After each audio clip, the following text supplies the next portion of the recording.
ಭ್ಯೋ ನಮಃ ಹರಿ ಓಂ. ಸ್ವಸ್ತಿ ಶ್ರೀರಸ್ತು ಮೇ ಶಸ್ತಂ ನಿಸ್ತುಲಾತ್ ಪುನಃ ವಸ್ತುನೋ ಅವಸ್ತುನೋ ನಿತ್ಯಂ ಸಮಸ್ತೌ ವ್ಯಸ್ತಯೋ ಗತಃ ಯಯೈವೇದಂ ಸಚ್ಚಿನ್ನಿರುಪಮನಿಜಾನಂದನಿರತಂ ಪರಬ್ರಹ್ಮಾಪ್ಯಾದೋ ಗುಣಸಮತನೋರಾಪ್ಯ ಸೃಜತಿ ಅವತ್ಯತ್ತಿ ಪ್ರೇಷ್ಠಾನ್ ಪದಮಪಿ ನಯತ್ಯಸ್ತವಿಪದಃ ಪರಬ್ರಹ್ಮಾಣಿ ಸಾ ನನು ವಿಜಯತೆ ಮಧ್ಹೃದಿ ಸದಾ ಸ್ವಾಂತಸ್ಥಾನಂತಶಯ್ಯಾಯ ಪೂರ್ಣಜ್ಞಾನರಸಾರ್ಣಸೇ ಉತ್ತುಂಗವಾಕ್ತರಂಗಾಯ ಮಧ್ವದುಗ್ಧಾಬ್ಧಯೇ ನಮಃ. ವಿಷ್ಣುತೀರ್ಥಕಲ್ಪವೃಕ್ಷೋ ವಿಷ್ಣುತೀರ್ಥಶ್ಚ ಕಾಮಧುಕ್ ಚಿಂತಾಮಣಿರ್ವಿಷ್ಣುತೀರ್ಥೋ ಯತೀಂದ್ರಃ ಸರ್ವಕಾಮದಃ. ತಪಸ್ವಾಧ್ಯಾಯ ಶುಶ್ರೂಷಾ ಕೃಷ್ಣಪೂಜಾರತಂ ಮುನಿಂ ವಿಶ್ವೇಶಮಿಷ್ಟದಂ ವಂದೇ ಪರಿವ್ರಾಟ್ ಚಕ್ರವರ್ತಿನಂ. ಶ್ರೀಗುರುಭ್ಯೋ ನಮಃ ಹರಿ ಓಂ. ಜನ್ಮಾದ್ಯಸ್ಯೇತೋನ್ವಯಾದಿತರತಶ್ಚಾರ್ಥೇಷ್ವಭಿಜ್ಞಸ್ವರಾಟ್ ತೇನೇ ಬ್ರಹ್ಮಹೃದಾಯ ಆದಿಕವಯೇ ಮುಖ್ಯಂತಿ ಯಂ ಸೂರಯಃ. ತೇಜೋ ವಾರಿಮೃದಾಂ ಯಥಾ ವಿನಿಮಯೋ ಯತ್ರ ತ್ರಿಸರ್ಗೋ ಮೃಷಾ ಧಾಮ್ನಾ ಸ್ವೇನ ಸದಾ ನಿರಸ್ತಕುಹಕಂ ಸತ್ಯಂ ಪರಂ ಧೀಮಹಿ. ಶ್ರೀಗುರುಭ್ಯೋ ನಮಃ ಹರಿ ಓಂ.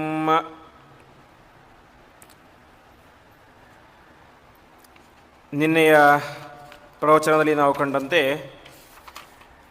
ಸ್ವಯಂಭುವ ಮನುವಿನ ಇಬ್ಬರು ಗಂಡು ಮಕ್ಕಳು ಉತ್ತಾನಪಾದ ಮತ್ತು ಪ್ರಿಯವ್ರತ, ಆ ಇಬ್ಬರೂ ಮಕ್ಕಳ ಚರಿತ್ರೆಯನ್ನು ತಿಳಿಸಿ ಉತ್ತಾನಪಾದರ ರಾಜನ ಮಗನಾದಂತಹ ಧ್ರುವ ಮಹಾರಾಜ ಕೇವಲ 6 ತಿಂಗಳ ತಪಸ್ಸನ್ನು ಮಾಡಿ ಪರಮಾತ್ಮನ ಅನುಗ್ರಹವನ್ನು ಸಂಪಾದನೆ ಮಾಡಿದ ಎಂಬುದಾಗಿ ತಿಳಿಸಿದರು.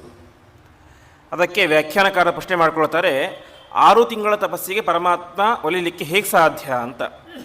1000 ವರ್ಷಗಳ ಕಾಲ ತಪಸ್ಸು ಮಾಡಿದರೇನೆ ಪರಮಾತ್ಮ ಸಿಗೋದು ಕಷ್ಟ. ಅಂತಹದರಲ್ಲಿ 6 ವರ್ಷದ ಪುಟ್ಟ ಬಾಲಕ ಕೇವಲ 6 ತಿಂಗಳು ತಪಸ್ಸನ್ನು ಮಾಡಿದರೆ ಅದಕ್ಕೆ ಪರಮಾತ್ಮ ಪ್ರತ್ಯಕ್ಷ ಹೇಗಾದ ಅಂತ ಪ್ರಶ್ನೆ ಮಾಡ್ಕೊಳ್ತಾರೆ. ಅದಕ್ಕೆ ವ್ಯಾಖ್ಯಾನಕಾರರು ಹೇಳ್ತಾರೆ, ಧ್ರುವ ಮಹಾರಾಜನ ತಪಸ್ಸು ಬರೀ 6 ತಿಂಗಳು ತಪಸ್ಸಲ್ಲ ಅಂತೆ. ಅವನೇನಾಗಿದ್ದ, ಹಿಂದಿನ ಜನ್ಮದಲ್ಲಿ ಒಬ್ಬ ಶ್ರೇಷ್ಠ ಜ್ಞಾನಿಯಾಗಿದ್ದ, ತಪಸ್ವಿಯಾಗಿದ್ದ. 1000 ವರ್ಷಗಳ ಕಾಲ ತಪಸ್ಸನ್ನು ಮಾಡಿದ್ದ. ತಪಸ್ಸು ಮಾಡಿ ಇನ್ನು ಕೇವಲ 6 ತಿಂಗಳ ತಪಸ್ಸು ಬಾಕಿ ಉಳಿದಿತ್ತು. ಇನ್ನು 6 ತಿಂಗಳು ತಪಸ್ಸು ಮಾಡಿಬಿಟ್ಟಿದ್ದೆ, ಅವನಿಗೆ ಪರಮಾತ್ಮ ಪ್ರತ್ಯಕ್ಷನಾಗಿ ಬಿಡ್ತಾ ಇದ್ದ. ಆದರೆ ಒಂದು ದಿವಸ ಏನಾಯಿತು, ಅವನು ಸ್ನಾನ ಮಾಡಲಿಕ್ಕೆ ಸರೋವರಕ್ಕೆ ಹೋಗಿದ್ದಾನೆ. ಆ ಸಂದರ್ಭಕ್ಕೆ ಸರಿಯಾಗಿ ಅಲ್ಲಿಗೆ ಒಬ್ಬ ಮಹಾರಾಜ ಸ್ನಾನ ಮಾಡಲಿಕ್ಕೆ ಬಂದಿದ್ದ. ಈ ವ್ಯಕ್ತಿ ಬ್ರಾಹ್ಮಣ ಯಾವುದೋ ಒಂದು ವಸ್ತ್ರ ನೋಟ್ಕೊಂಡು ಸ್ನಾನ ಮಾಡ್ತಾ ಇದ್ದಾನೆ. ಆ ಮಹಾರಾಜ ಒಳ್ಳೆಯ ವೈಭವಯುತವಾದಂತಹ ವಸ್ತ್ರ, ಅಭ್ಯಂಗ ಮಾಡಲಿಕ್ಕೆ ಹೆಂಗಸರು, ಸ್ನಾನ ಮಾಡಲಿಕ್ಕೆ ಹೆಂಗಸರು, ವೈಭವದ ಆಭರಣಗಳು ಎಲ್ಲವನ್ನು ಕೂಡ ಧಾರಣೆ ಮಾಡಿ ವೈಭವದಿಂದಾಗಿ ಸ್ನಾನ ಮಾಡ್ತಾ ಇದ್ದಾನೆ. ಇದನ್ನು ಕಂಡು ಆ ಬ್ರಾಹ್ಮಣನಿಗೆ ಅನಿಸುತ್ತೇವಂತೆ, ಧ್ರುವನಿಗೆ, ನಾನೂ ರಾಜನಾದರೆ ಎಷ್ಟು ಚೆನ್ನಾಗಿರುತ್ತೆ ಅಂತ. ಯಾವಾಗ ಅನಿಸಿತು ತಕ್ಷಣದಲ್ಲಿ ಅವನ ತಪಸ್ಸೆಲ್ಲೂ ಕೂಡ ಅಲ್ಲಿಗೆ ಸ್ಟಾಪ್ ಆಗಿಬಿಡ್ತು. ಆ ತಪಸ್ಸಿನ ಪ್ರಭಾವದಿಂದಾಗಿ ಮುಂದಿನ ಜನ್ಮದಲ್ಲಿ ಅವನು ರಾಜನಾಗಿ ಹುಟ್ಟಿದ, ಅಥವಾ ಧ್ರುವನಾಗಿ ಹುಟ್ಟಿದ. ಹಾಗಾಗಿ ಹಿಂದಿನ ಜನ್ಮದಲ್ಲಿ ಮಾಡಿದಂತಹ ತಪಸ್ಸಿನಲ್ಲಿ ಕೇವಲ 6 ತಿಂಗಳು ತಪಸ್ಸು ಮಾತ್ರ ಬಾಕಿ ಉಳಿದಿತ್ತು. ಹಾಗಾಗಿ ಈ ಜನ್ಮದಲ್ಲಿ ಆ 6 ತಿಂಗಳ ತಪಸ್ಸನ್ನು ಮುಗಿಸಿಕೊಂಡು ತಾನೇನು ಮಾಡಿದ, ಆ ಪರಮಾತ್ಮನ ಪ್ರತ್ಯಕ್ಷವನ್ನು ಪಡೆದು ಮುಂದೆ ಧ್ರುವ ನಕ್ಷತ್ರ ಪದವಿಯನ್ನು ಪಡೆದ ಎಂಬುದಾಗಿ ತಿಳಿಸ್ತಾ ಇದ್ದಾರೆ. ಹಾಗಾಗಿ ಸಾಧನೆಯ ಮಾರ್ಗದಲ್ಲಿ ಸಾಮಾನ್ಯವಾಗಿ ಇವತ್ತು ನಾವು ಈ ಜನ್ಮದಲ್ಲಿ ಒಂದು SSLC ಓದ್ತೇವೆ. SSLC ಓದಿದ ತಕ್ಷಣ ಮುಂದಿನ ಜನ್ಮದಲ್ಲಿ ನಾವು ಫಸ್ಟ್ PUC ಹೋಗ್ಲಿಕ್ಕೆ ಸಾಧ್ಯ ಇಲ್ಲ. ಮತ್ತು ಫಸ್ಟ್ ಕ್ಲಾಸಿಂದಲೇ ಓದಬೇಕು, ಮತ್ತು ಆಮೇಲೆ 10th ಪಾಸ್ ಮಾಡಿಯೇ ಫಸ್ಟ್ PUCಗೆ ಹೋಗಬೇಕು. ಆದರೆ ಸಾಧನೆಯ ಮಾರ್ಗ, ಪರಮಾತ್ಮನ ಆಧ್ಯಾತ್ಮಿಕವಾದಂತಹ ಮಾರ್ಗ ಆ ರೀತಿಯಾಗಿ ಅಲ್ಲ. ವಿಶೇಷವಾಗಿ ವಿಷ್ಣು ತೀರ್ಥರು ಭಾಗವತ ಸಾರೋದ್ಧಾರದಲ್ಲಿ ನಿವೃತ್ತ ಕರ್ಮ ಆಚರಣ ಪ್ರಕರಣ ಅಂತ ಮಾಡಿದ್ದಾರೆ. ಅಂದರೆ ಯಾವುದೇ ಒಂದು ಫಲವನ್ನು ಅಪೇಕ್ಷೆ ಪಡದೇನೆ ಎಲ್ಲ ಸತ್ಕರ್ಮಗಳನ್ನು ಮಾಡಬೇಕು ಅಂತ ತಿಳಿಸುವಂತಹ ಒಂದು ಪ್ರಕರಣ. ಅದರಲ್ಲಿ ಹೇಳ್ತಾರೆ, ಸಾಧನೆಯ ಮಾರ್ಗ ಯಾವ ರೀತಿ ಇರುತ್ತೆ ಅಂತಂದರೆ, ಈ ಜನ್ಮದಲ್ಲಿ ಒಬ್ಬ ವ್ಯಕ್ತಿ ಒಂದು 120% ಪುಣ್ಯ ಮಾಡ್ತಾನೆ. ಮುಂದಿನ ಜನ್ಮಕ್ಕೆ ಬಂದಾಗ ಅವನು ಎಲ್ಲಿಂದ ಶುರು ಮಾಡ್ತಾನೆ, 1ರಿಂದ ಶುರು ಮಾಡೋದಿಲ್ಲ, ಮತ್ತೆ 21ರಿಂದ ಶುರು ಮಾಡ್ತಾನೆ. ಮತ್ತೇನಾಯ್ತದು 30ಕ್ಕೆ ನಿಂತು, ಮುಂದಿನ ಜನ್ಮದಲ್ಲಿ 31ರಿಂದಾಗಿ. ಹೀಗೆ ನಿವೃತ್ತ ಕರ್ಮ ಅರ್ಥಾತ್ ಯಾವುದೇ ಫಲಾಪೇಕ್ಷೆಯನ್ನು ಮಾಡದೇ ಮಾಡುವಂಥ ಸತ್ಕರ್ಮಗಳು ಯಾವತ್ತೂ ಕೂಡ ಅದು ಒಂದು ಜನ್ಮಕ್ಕೆ ಸಂಬಂಧಪಟ್ಟಿದ್ದಲ್ಲ, ಜನ್ಮಾಂತರಕ್ಕೆ ಸಂಬಂಧಪಟ್ಟದ್ದು. ಅದರ ಫಲ ಎಂಬುದು ಯಾವತ್ತೂ ಕಡಿಮೆಯಾಗೋದಿಲ್ಲ, ಜನ್ಮಾಂತರಕ್ಕೆ ಅದು ಅದೇ ರೀತಿಯಾಗಿ ಕಂಟಿನ್ಯೂ ಆಗ್ತಾ ಇರುತ್ತೆ ಎಂಬುದಾಗಿ ತಿಳಿಸ್ತಾರೆ. ಆ ರೀತಿಯಾಗಿ ಈ ಧ್ರುವ ಮಹಾರಾಜರು ಕೂಡ ಹಿಂದಿನ ಜನ್ಮದಲ್ಲಿ ಸಾವಿರಾರು ವರ್ಷ ತಪಸ್ಸನ್ನು ಮಾಡಿದ್ದರು. 6 ತಿಂಗಳ ತಪಸ್ಸು ಮಾತ್ರ ಬಾಕಿ ಇತ್ತು. ಆ ತಪಸ್ಸನ್ನು ಈ ಒಂದು ಜನ್ಮದಲ್ಲಿ ಪೂರೈಸಿಕೊಂಡು ತಾವೇ ಮಾಡಿದರು, ಪರಮಾತ್ಮನ ಲೋಕವನ್ನು ಪಡೆದುಕೊಂಡರು ಎಂಬುದಾಗಿ ವ್ಯಾಖ್ಯಾನ ತಿಳಿಸ್ತಾ ಇದ್ದಾರೆ. ಹಾಗಾಗಿ ಧ್ರುವ ಮಹಾರಾಜರು ಬರೀ 6 ತಿಂಗಳು ತಪಸ್ಸು ಮಾಡಿದರು, ಪರಮಾತ್ಮ ಪ್ರತ್ಯಕ್ಷನಾಗಿ ಬಿಟ್ಟ ಅಂತ ಭಾವಿಸಬಾರದು. ಅದರ ಹಿಂದೆ ಅವನ ಹಿಂದಿನ ಜನ್ಮದ ಸಾವಿರಾರು ವರ್ಷಗಳ ತಪಸ್ಸಿನ ಫಲ ಎಂಬುದು ಇತ್ತು ಎಂಬುದಾಗಿ ತಿಳಿಸ್ತಾ ಇದ್ದಾರೆ. ಇಷ್ಟಾದ ಮೇಲೆ 6ನೇ ಸ್ಕಂದದಲ್ಲಿ ವಿಶೇಷವಾಗಿ ಪ್ರಾರಂಭದಲ್ಲಿ ಅಜಾಮಿಳೋಪಾಖ್ಯಾನ ಎಂಬುದಾಗಿ ಪ್ರಸಿದ್ಧವಾದಂಥ ಉಪಾಖ್ಯಾನ ಬರುತ್ತೆ. ಉಪಾಖ್ಯಾನ ಅಂದರೆ ಭಾಗ, ಕಥೆ ಅಂತ. ಶುಕಾಚಾರ್ಯರ ಹತ್ತಿರ ಪರೀಕ್ಷಿತ ಮಹಾರಾಜ ಪ್ರಶ್ನೆ ಮಾಡ್ಕೊಳ್ತಾನೆ, ಗುರುಗಳೇ, ಜಗತ್ತಿನಲ್ಲಿ ಪ್ರತಿಯೊಬ್ಬರೂ ಕೂಡ ಅನೇಕ ರೀತಿಯಾದಂಥ ಪಾಪಗಳನ್ನು ಮಾಡೇ ಮಾಡ್ತಾರೆ. ಶಾಸ್ತ್ರ ಹೇಳುವಂತೆ ದಶಾವರಾಣಾಂ ದೇಹಾನಾಂ ಕಾರಣಾನಿ ಕರೋತ್ತೇ ಎಂಬಂತ ಒಬ್ಬ ಸಾಮಾನ್ಯ ಮನುಷ್ಯನ ದೇಹ ಒಟ್ಟು ಎಷ್ಟು ಪಾಪಗಳನ್ನು ಮಾಡುತ್ತೆ ಅಂತಂದರೆ ಮುಂದೆ 10 ಜನ್ಮ ಬರಲಿಕ್ಕೆ ಬೇಕಾದಷ್ಟು ಪಾಪಗಳನ್ನು ಮಾಡುತ್ತೆ ಅಂತೆ. ಅರ್ಥಾತ್ ಒಬ್ಬನಿಗೆ ಒಂದು ಮನುಷ್ಯ ಜನ್ಮ ಬಂದರೆ ಅವನಿಗೆ ಮುಂದೆ 10 ಮನುಷ್ಯ ಜನ್ಮ ಫಿಕ್ಸ್ ಅಂತ, ಅಷ್ಟು ಪಾಪಗಳನ್ನು ಒಂದು ಜನ್ಮದಲ್ಲಿ ಮಾಡ್ತಾನೆ ಅಂತ ತಿಳಿಸ್ತಾರೆ. ಹಾಗಾಗಿ ಅದನ್ನು ಪರಿಹಾರ ಮಾಡಿಕೊಳ್ಳಿಕ್ಕೆ ಇರುವಂತಹ ಉಪಾಯ ಏನು ಅಂತ ಪ್ರಶ್ನೆ ಮಾಡ್ಕೊಳ್ತಾನೆ. ಅದಕ್ಕೆ ಶುಕಾಚಾರ್ಯ ಹೇಳ್ತಾರೆ, ತಪ್ಪನ್ನು ಮಾಡೋದು ಸಹಜ. ಆ ತಪ್ಪಿನಿಂದಾಗಿ ನಾವು ಪಾಪಗಳನ್ನು ಪಡೀಬಾರದು ಅಂತ ಹೇಳಿದರೆ ಪ್ರಾಯಶ್ಚಿತ್ತವನ್ನು ಮಾಡ್ಕೊಳ್ಬೇಕು ಎಂಬುದಾಗಿ ತಿಳಿಸ್ತಾ ಇದ್ದಾರೆ. ಅದಕ್ಕೆ ಆ ಪರೀಕ್ಷಿತ ಮಹಾರಾಜ ಹೇಳ್ತಾನೆ, ಸರಿ ನೀವೇನೋ ಹೇಳ್ತೀರಿ, ಪಾಪಗಳನ್ನು ಮಾಡಿ ಪ್ರಾಯಶ್ಚಿತ್ತ ಮಾಡ್ಕೊಂಡ್ಬಿಟ್ರೆ ಏನಾಗುತ್ತೆ, ಅದು ಪರಿಹಾರ ಆಗಿಬಿಡುತ್ತೆ ಅಂತ. ಅದಕ್ಕೆ ಪರೀಕ್ಷಿತ ಮಹಾರಾಜ ಹೇಳ್ತಾನೆ, ನೀವು ಆ ರೀತಿಯ ಕೊಟ್ಬಿಟ್ರೆ ತಪ್ಪು ಮಾಡಲಿಕ್ಕೆ ನೀವು ಪರ್ಮಿಷನ್ ಕೊಟ್ಟಂತೆ ಆಗುತ್ತೆ ಅಂತ. ಯಾಕೆ? ತಪ್ಪು ಮಾಡೋದು, ಪಾಪಗಳನ್ನು ಮಾಡೋದು, ಕೊನೆಗೆ ಪ್ರಾಯಶ್ಚಿತ್ತ ಮಾಡ್ಕೊಂಡ್ಬಿಡೋದು, ಅವಾಗೇನಾಗುತ್ತೆ, ತಪ್ಪಿನ ಪಾಪ ಪರಿಹಾರ ಆಗಿಬಿಡುತ್ತೆ, ಮತ್ತು ಶುದ್ಧನಾಗಿಬಿಡ್ತಾನೆ. ಹಾಗಾಗಿ ಪ್ರಾಯಶ್ಚಿತ್ತ ಎಂಬುದು ಏನಂತ ಕರೆಸ್ಕೊಳ್ಳುತ್ತೆ, ತಪ್ಪು ಮಾಡಲಿಕ್ಕೆ ಒಂದು ಪರ್ಮಿಷನ್ ಅಂತ ಕರೆಸ್ಕೊಳ್ಳುತ್ತೆ. ಹಾಗಾಗಿ ಅದು ಎಷ್ಟು ಸರಿ ಅಂತ ಪ್ರಶ್ನೆ ಮಾಡ್ಕೊಳ್ತಾನೆ. ಅದಕ್ಕೆ ಶುಕಾಚಾರ್ಯ ಹೇಳ್ತಾರೆ, ನೀನು ಹೇಳಿದ್ದು ಸರಿ, ಆದರೆ ಒಂದು ಕರ್ಮವನ್ನು ಮಾಡಿರ್ತೇವೆ, ಅದರಿಂದಾಗಿ ಪಾಪ ಬರುತ್ತೆ, ಅದನ್ನು ತೊಳೆದುಕೊಳ್ಳಬೇಕು. ಅದಕ್ಕೇನು ಮಾಡಬೇಕು? ಇನ್ನೊಂದು ಕರ್ಮವನ್ನು ಮಾಡಬೇಕು. ಅದಕ್ಕೆ ಹೇಳ್ತಾರೆ, ಮೊನ್ನೆ ಕುಂಜರ ಶೌಚವತು ಅಂತ. ಅದು ಹೇಗಿದ್ದೆ ಅಂತಂದರೆ ಆನೆಯ ಸ್ನಾನ ಇದ್ದಂತೆ ಅಂತ. ಅಂದರೆ ಆನೆ ಏನು ಮಾಡುತ್ತೆ, ಮೈಯೆಲ್ಲ ಕೊಳೆಯಾಗಿರುತ್ತೆ, ಸರೋವರಕ್ಕೆ ಬರುತ್ತೆ, ಸರೋವರಕ್ಕೆ ಬಂದು ಚೆನ್ನಾಗಿ ಸ್ನಾನ ಮಾಡುತ್ತೆ, ಸ್ನಾನ ಮಾಡಿ ಮತ್ತೆ ತೀರಕ್ಕೆ ಬರುತ್ತೆ, ತೀರಕ್ಕೆ ಬಂದ ಮೇಲೆ ಏನು ಮಾಡುತ್ತೆ, ಮತ್ತೆ ಮಣ್ಣಿನಲ್ಲಿ ಹೊರಳಾಡಿಬಿಡುತ್ತೆ. ಹಾಗಾಗಿ ಏನಾಗಲಿಲ್ಲ, ಅದರ ಸ್ನಾನ ಉಪಯೋಗವೇ ಆಗಲಿಲ್ಲ. ಹಾಗೆ ಮನುಷ್ಯರು ಮಾಡಿದಂತಹ ಕರ್ಮಗಳು ಮತ್ತು ಪ್ರಾಯಶ್ಚಿತ್ತಗಳು ಎಂಬುದಾಗಿ ಹೇಳ್ತಾ ಇದ್ದಾರೆ. ಅದನ್ನೇ ದಾಸರು ಹೇಳುವಂತೆ, ಕೆಸರಿಂದ ಕೆಸರ ತೊಳೆದಂತೆ ಕರ್ಮದ ಪಥವು ಅಂತ. ಅಂದರೆ ಒಂದು ಕರ್ಮವನ್ನು ಮಾಡಿ ಬಂದಂತಹ ಪಾಪವನ್ನು ಇನ್ನೊಂದು ಕರ್ಮವನ್ನು ಮಾಡಿ ಪೂರ್ಣವಾಗಿ ತೊಳೆದುಕೊಳ್ಳಿಕ್ಕೆ ಸಾಧ್ಯವೇ ಇಲ್ಲ ಅಂತ. ಉದಾಹರಣೆಗೆ, ಒಬ್ಬ ವ್ಯಕ್ತಿ ಏನೋ ಒಂದು ಪಾಪವನ್ನು ಮಾಡಿರ್ತಾನೆ, ಅದರ ಪರಿಹಾರಕ್ಕೋಸ್ಕರ ಅಂತ ಒಂದು ಹೋಮವನ್ನು ಮಾಡ್ತಾನೆ. ಒಂದು ಹೋಮವನ್ನು ಮಾಡಬೇಕಂದ್ರೆ ವಾಸ್ತವಿಕವಾಗಿ ಅಲ್ಲಿ ಇರುವಂತಹ ಎಲ್ಲ ಪದಾರ್ಥಗಳನ್ನು ಕೂಡ ಮನೆಯಲ್ಲಿ ಸಿದ್ಧ ಮಾಡಿರಬೇಕು. ಆ ಹೋಮಕ್ಕೆ ಬೇಕಾದಂಥ ಅನ್ನ, ಅನ್ನಕ್ಕೆ ಬೇಕಾದಂತಹ ಅಕ್ಕಿ, ಅಕ್ಕಿಗೆ ಬೇಕಾದಂಥ ಭತ್ತ, ಆ ಭತ್ತ ಎಲ್ಲವೂ ಕೂಡ ಯಜಮಾನ ತಾನೇ ಸ್ವತಃ ತನ್ನ ಮನೆಯ ಗದ್ದೆಯಲ್ಲಿ ಬೆಳೆಸಿರಬೇಕು.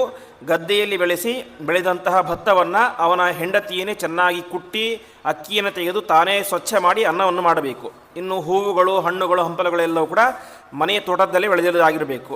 ಇನ್ನೊಂದು, ಆ ವ್ಯಕ್ತಿಗೆ ಅಂದರೆ ಯಜಮಾನನಿಗೆ ಸಂಪೂರ್ಣವಾದಂತಹ ಮಂತ್ರದ ಜ್ಞಾನ ಇರಬೇಕು, ತಂತ್ರಜ್ಞಾನ ಇರಬೇಕು, ಎಲ್ಲವೂ ಕೂಡ ಗೊತ್ತಿರಬೇಕು. ಪುರೋಹಿತರು ಬಂದು ತಥಾಸ್ತು ಅಂತ ಹೇಳಬೇಕು ಅಷ್ಟೇ. ಆದರೆ ಅದನ್ನು ಇವತ್ತು ಪೂರ್ತಿಯಾಗಿ ಮಾಡಲಿಕ್ಕೆ ಸಾಧ್ಯ ಇಲ್ಲ. ಹಾಗಾಗಿ ಏನಾಗುತ್ತೆ, ಒಂದು ಹೋಮವನ್ನು ಮಾಡಿದರೆ ಅದರಿಂದಾಗಿ ಪುಣ್ಯ ಎಷ್ಟು ಬರುತ್ತೋ ಅಷ್ಟೇ ಪಾಪವೂ ಬರುತ್ತೆ. ಹಾಗಾಗಿ ನಾವು ಯಾವ ಪ್ರಾಯಶ್ಚಿತ್ತಕ್ಕೋಸ್ಕರ ಅಂತ ಹೋಮವನ್ನು ಮಾಡಿರ್ತೇವೋ ಸಂಪೂರ್ಣವಾಗಿ ಆ ಪಾಪ ಪರಿಹಾರ ಆಗಲಿಕ್ಕೆ ಸಾಧ್ಯ ಇಲ್ಲ. ಹೊರತು ಒಂದಿಷ್ಟು ಪಾಪ ಇದ್ದೇ ಇರುತ್ತೆ. ಯಾಕೆಂತಂದರೆ ನಾವು ಪರಿಪೂರ್ಣವಾಗಿ ಒಂದು ಕರ್ಮವನ್ನು ಮಾಡಲಿಕ್ಕೆ ಸಾಧ್ಯವೇ ಇಲ್ಲ ಅಂತ. ಹಾಗಾಗಿ ಶುಕಾಚಾರ್ಯ ಹೇಳ್ತಾರೆ, ಮೊನ್ನೆ ಕುಂಜರ ಶೌಚವತ್, ಆನೆ ಸ್ನಾನ ಮಾಡಿದಂತೆ ನಮ್ಮ ಕರ್ಮಗಳಿಂದಾಗಿ ಕರ್ಮವನ್ನು ತೊಳೆಯೋದು ಅಂತ. ಹಾಗಾದ್ರೆ ಏನು ಮಾಡಬೇಕು ನಾವು ಅಂತ ಕೇಳಿದಾಗ ಅದಕ್ಕೆ ಶುಕಾಚಾರ್ಯ ಹೇಳ್ತಾರೆ, ಅತ್ಯಂತ ಶ್ರೇಷ್ಠವಾದಂಥ ಪ್ರಾಯಶ್ಚಿತ್ತ ಅಂತಂದರೆ ಅದು ಪರಮಾತ್ಮನ ನಾಮಸ್ಮರಣೆಯೇ ಅತ್ಯಂತ ಶ್ರೇಷ್ಠವಾದಂಥ ಪ್ರಾಯಶ್ಚಿತ್ತ. ಅದನ್ನು ಮಾಡೋದರಿಂದಾಗಿ ನಮ್ಮ ಎಲ್ಲ ರೀತಿಯಾದಂತಹ ಪಾಪಗಳು ಕೂಡ ಪರಿಹಾರ ಆಗ್ತವೆ ಎಂಬುದಾಗಿ ಹೇಳಿ ಅದಕ್ಕೆ ಸಂವಾದಿಯಾದಂತಹ ಒಂದು ವಿಶೇಷವಾದಂಥ ಕಥೆಯನ್ನು ಹೇಳಿಕ್ಕೆ ಶುರು ಮಾಡ್ತಾರೆ. ಪ್ರಸಿದ್ಧವಾದಂತಹ ಅಜಾಮಿಳ ಎನ್ನುವಂತಹ ವ್ಯಕ್ತಿಯ ಕತೆ. ಕಾನ್ಯಕುಬ್ಜೆ ದ್ವಿಜಕ್ಕಶ್ಚಿತ್ ದಾಸಿ ಪತಿ ರಜಾಮಿಳ ಅಂತ ಕನ್ಯಾಕುಬ್ಜ ಎನ್ನುವಂತಹ ನಗರ. ಆ ಒಂದು ನಗರದಲ್ಲಿ ಅಜಾಮಿಳ ಎನ್ನುವಂಥ ಶ್ರೇಷ್ಠ ಬ್ರಾಹ್ಮಣ ಇದ್ದ. ಶ್ರೇಷ್ಠ ಬ್ರಾಹ್ಮಣ ಅಂತಂದರೆ ಪ್ರತಿನಿತ್ಯ ವೇದಾಧ್ಯಯನ, ಸದಾಚಾರ ಸಂಪನ್ನತೆ, ಯಜ್ಞ ಯಾಗಾದಿಗಳನ್ನು ಮಾಡೋದು, ಹೀಗೆ ಅತ್ಯಂತ ಶ್ರೇಷ್ಠ ರೀತಿಯಲ್ಲಿ ಬ್ರಾಹ್ಮಣ್ಯವನ್ನು ಪರಿಪಾಲಿಸ್ತಾ ಇದ್ದಂತಹ ಒಬ್ಬ ರಾಜ. ಆದರೆ ಒಂದು ದಿವಸ ಏನಾಯಿತು, ಕಾಡಿಗೆ ಹೋಗಿದ್ದಾನೆ. ಕಾಡಿಗೆ ಹೋಗಿದ್ದ್ಯಾಕೆ, ಪ್ರತಿನಿತ್ಯ ಹೋಮ ಮಾಡಲಿಕ್ಕೆ ದರ್ಭೆ ಬೇಕು, ಸಮಿತ್ ಬೇಕು ಅಂತ ಅದನ್ನು ತರಲಿಕ್ಕೆ ಅಂತ ಕಾಡಿಗೆ ಹೋಗಿದ್ದಾನೆ. ಕಾಡಿಗೆ ಹೋದಂತಹ ಸಂದರ್ಭದಲ್ಲಿ ಕಾಡಿನ ಒಬ್ಬ ಹೆಣ್ಣನ್ನು ಕಂಡ, ದಾಸಿ ಸ್ತ್ರೀಯನ್ನು ಕಂಡ, ಶೂದ್ರ ಸ್ತ್ರೀಯನ್ನು. ಇಷ್ಟು ದಿವಸಗಳ ಕಾಲ ಚೆನ್ನಾಗಿ ಆಚರಣೆಯಲ್ಲಿ ಇದ್ದಂತಹ ವ್ಯಕ್ತಿ ಒಬ್ಬ ಸಾಮಾನ್ಯ ಕಾಡಿನ ಸ್ತ್ರೀಯನ್ನು ಕಂಡು ಏನು ಮಾಡಿದ, ಮೈ ಮರೆತು ಬಿಟ್ಟ. ಅಷ್ಟು ಮಾತ್ರ ಅಲ್ಲ, ಅವಳನ್ನು ತನ್ನ ಮನೆಗೆ ಕರೆದುಕೊಂಡು ಬಂದು ಅವಳಲ್ಲಿ 10 ಮಕ್ಕಳನ್ನು ಪಡೆದುಕೊಂಡ ಎಂಬುದಾಗಿ ಹೇಳ್ತಾ ಇದ್ದಾರೆ. ಶ್ರೇಷ್ಠ ಬ್ರಾಹ್ಮಣನಾದಂತಹ ಅಜಾಮಿಳ ಒಬ್ಬ ಸಾಮಾನ್ಯ ದಾಸಿ ಸ್ತ್ರೀಯಲ್ಲಿ 10 ಮಕ್ಕಳನ್ನು ಹುಟ್ಟಿಸಿದ. ಕೊನೆಗೆ ಅಂದಿನಿಂದಾಗಿ ಅವನ ಜೀವನ ದುರಂತಮಯವಾದಂತಹ ಜೀವನ ಆಯಿತು. ಅಲ್ಲಿ ತನಕ ಪರಮಾತ್ಮನ ಪೂಜೆ, ನಾಮಸ್ಮರಣೆ, ಯಜ್ಞ, ಯಾಗ, ದಾನ, ತೀರ್ಥ ಅಂತ ಮಾಡ್ತಾ ಇದ್ದಂತಹ ಅಜಾಮಿಳ ಪ್ರತಿನಿತ್ಯ ಆ ದಾಸಿ ಸ್ತ್ರೀಯೊಟ್ಟಿಗೆ ವಿಹಾರ, ಬೇಕಾದಷ್ಟು ಭೋಗವನ್ನು ಮಾಡೋದು, ತನ್ನ ಸಂಧ್ಯಾ ವಂದನೆ, ದೇವರ ಪೂಜೆ ಯಾವುದನ್ನು ಕೂಡ ಮಾಡದೇನೆ ಬರೀ ಭೋಗವನ್ನು ಮಾಡ್ತಾ ಕೂತ್ಕೊಂಡ್ಬಿಟ್ಟ. ಕೊನೆಗೆ ಅವನಿಗೂ ವಯಸ್ಸಾಯಿತು. ವಯಸ್ಸಾದಾಗ ಮರಣ ಹತ್ತಿರ ಬಂತು. ಮರಣ ಬಂದಾಗ ಅವನನ್ನು ಕರೆದುಕೊಂಡು ಹೋಗಲಿಕ್ಕೆ ಅಂತ ಯಮನ 2 ದೂತರು ಬರ್ತಾರೆ. ಯಮನ ದೂತರು ಬಂದಾಗ ಅವನಿಗೆ ಭಾರಿ ಗಾಬರಿಯಾಗಿಬಿಡುತ್ತೆ ಅಂತೆ. ಯಾಕೆಂದರೆ ಆ ಯಮನ ಭಟರು ಅತ್ಯಂತ ಭಯಾನಕವಾದಂತಹ ರೂಪ, ಉದ್ದನೆಯ ಕೂದಲು, ಅತ್ಯಂತ ಕರಿಯಾದಂಥ ಮೈಬಣ್ಣ, ದೊಡ್ಡ ದೊಡ್ಡ ಕೋರೆಗಲ್ಲುಗಳು, ಹೀಗೆ ಅತ್ಯಂತ ಭಯಾನಕವಾದಂತಹ ರೂಪ.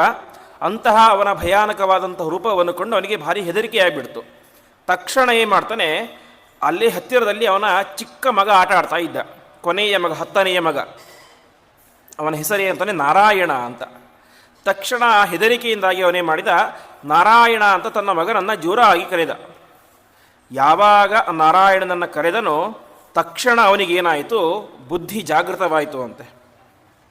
ಯಾಕೆಂತಂದರೆ ಅವನು ದಾರಿ ತಪ್ಪಿದ್ಯಾವಾಗ ಸ್ವಲ್ಪ ವರ್ಷಗಳ ಹಿಂದೆ, ಆದರೆ ಅದಕ್ಕಿಂತ ಮುಂಚೆ ಮಹಾ ಸದಾಚಾರ ಸಂಪನ್ನಿಯಾದಂತಹ ಬ್ರಾಹ್ಮಣ. ಹಾಗಾಗಿ ಆ ಒಂದು ಪುಣ್ಯ ಏನಾಯಿತು, ಅವನನ್ನು ಕಾಯ್ದು ತಕ್ಷಣ ಅವನಿಗೆ ಪರಮಾತ್ಮನ ನಾಮಸ್ಮರಣೆಯ ಒಂದು ಯೋಗ್ಯತೆ ಬರುತ್ತೆ. ಆವಾಗ ಅವನು ಅತ್ಯಂತ ಪುಣ್ಯದಿಂದಾಗಿ, ಪ್ರೀತಿಯಿಂದಾಗಿ, ಭಕ್ತಿಯಿಂದಾಗಿ ಪರಮಾತ್ಮನ ನಾಮಸ್ಮರಣೆಯನ್ನು ಮಾಡಲಿಕ್ಕೆ ಶುರು ಮಾಡ್ತಾನೆ ಅಂತೆ. ಪರಮಾತ್ಮನ ನಾಮಸ್ಮರಣೆ ಯಾವಾಗ ಅವನ ಬಾಯಿಂದಾಗಿ ಸಾಯುವ ಸಂದರ್ಭದಲ್ಲಿ ಬಂತು, ಆಚಾರ್ಯರು ನಮಗೆ ಹೇಳುವಂತೆ ಸಂತತಂ ಚಿಂತೆಯೇನಂತಂ ಅಂತ್ಯಕಾಲೇ ವಿಶೇಷತಃ ಅಂತ ಪರಮಾತ್ಮನ ನಾಮಸ್ಮರಣೆಯನ್ನು ನಿರಂತರವಾಗಿ ಮಾಡ್ತಾ ಇರಬೇಕು. ಆವಾಗ ಕೊನೆಯ ಕಾಲದಲ್ಲಿ ಮಾಡುವಂಥ ಯೋಗ್ಯತೆ ಬರುತ್ತೆ. ಕೊನೆಯ ಕಾಲದಲ್ಲಿ ಪರಮಾತ್ಮನ ನಾಮಸ್ಮರಣೆ ಒಮ್ಮೆ ನಮ್ಮ ಬಾಯಿಂದ ಬಂದರೆ ಸಾಕು, ಅದು ನಮ್ಮ ಎಲ್ಲ ಉದ್ಧಾರಕ್ಕೂ ಕೂಡ ಕಾರಣ ಆಗುತ್ತೆ ಅಂತ. ಹಾಗಾಗಿ ಅಜಾಮಿಳ ಮಹಾಪಾಪಿಷ್ಠನಾಗಿದ್ದ. ಹಾಗಿದ್ದರೂ ಕೂಡ ಯಾವಾಗ ಅವನ ಬಾಯಿಂದಾಗಿ ಸಾಯುವ ಸಂದರ್ಭದಲ್ಲಿ ಪರಮಾತ್ಮನ ನಾಮಸ್ಮರಣೆ ಬಂತೋ ಆವಾಗ ಅವರೇ ಮಾಡಿದ, ತನ್ನ ಎಲ್ಲ ಪಾಪಗಳನ್ನು ಕೂಡ ಕಳೆದುಕೊಂಡ. ಪರಮಾತ್ಮನ ನಾಮಸ್ಮರಣೆ ಹೊರಗಡೆ ಬಂದಿದ್ದೇ ತಡ, ತಕ್ಷಣ ಅವನ ಮುಂದೆ 2 ಬಂದರು. ಅವರು ಯಾರುತ್ತಾರೆ, ಸಾಕ್ಷಾತ್ ದೇವದೂತರು, ಪರಮಾತ್ಮನ ದೂತರು, ನಾರಾಯಣನ ಸೇವಕರು. ಅವ್ರು ಹೇಗಿದ್ರು ಅಂತಂದರೆ, ಸರ್ವೇ ಪದ್ಮಫಲಾಶಾಕ್ಷ್ಯಾ ಪೀತಕೌಶೇಯವಾಸಸಃ ಕಿರೀಟಿನಃ ಕುಂಡಲಿನಃ ಲಸತ್ ಪುಷ್ಕರಮಾಲಿನಃ ಶಂಖಚಕ್ರ ಊರ್ಧ್ವಪುಂಡಧಾರಾಹ ಅಂತ ಪರಮಾತ್ಮ ಯಾವ ರೀತಿಯಾಗಿ ಪದ್ಮ ಮಾಲೆಯನ್ನು ಧಾರಣೆ ಮಾಡಿರ್ತಾನೋ ಹಾಗೆ ಆ ಪರಮಾತ್ಮನ ಸೇವಕರು ಕೂಡ ಕಮಲದ ಮಾಲೆಯನ್ನು ಹಾಕ್ಕೊಂಡಿದ್ದಾರೆ. ಪೀತ ಕೌಶೇಯ ವಾಸಸಃ ಉತ್ತಮವಾದಂತಹ ರೇಷ್ಮೆಯ ಹಳದಿ ಬಣ್ಣದ ಮಡಿಯನ್ನು ಧಾರಣೆ ಮಾಡಿದ್ದಾರೆ.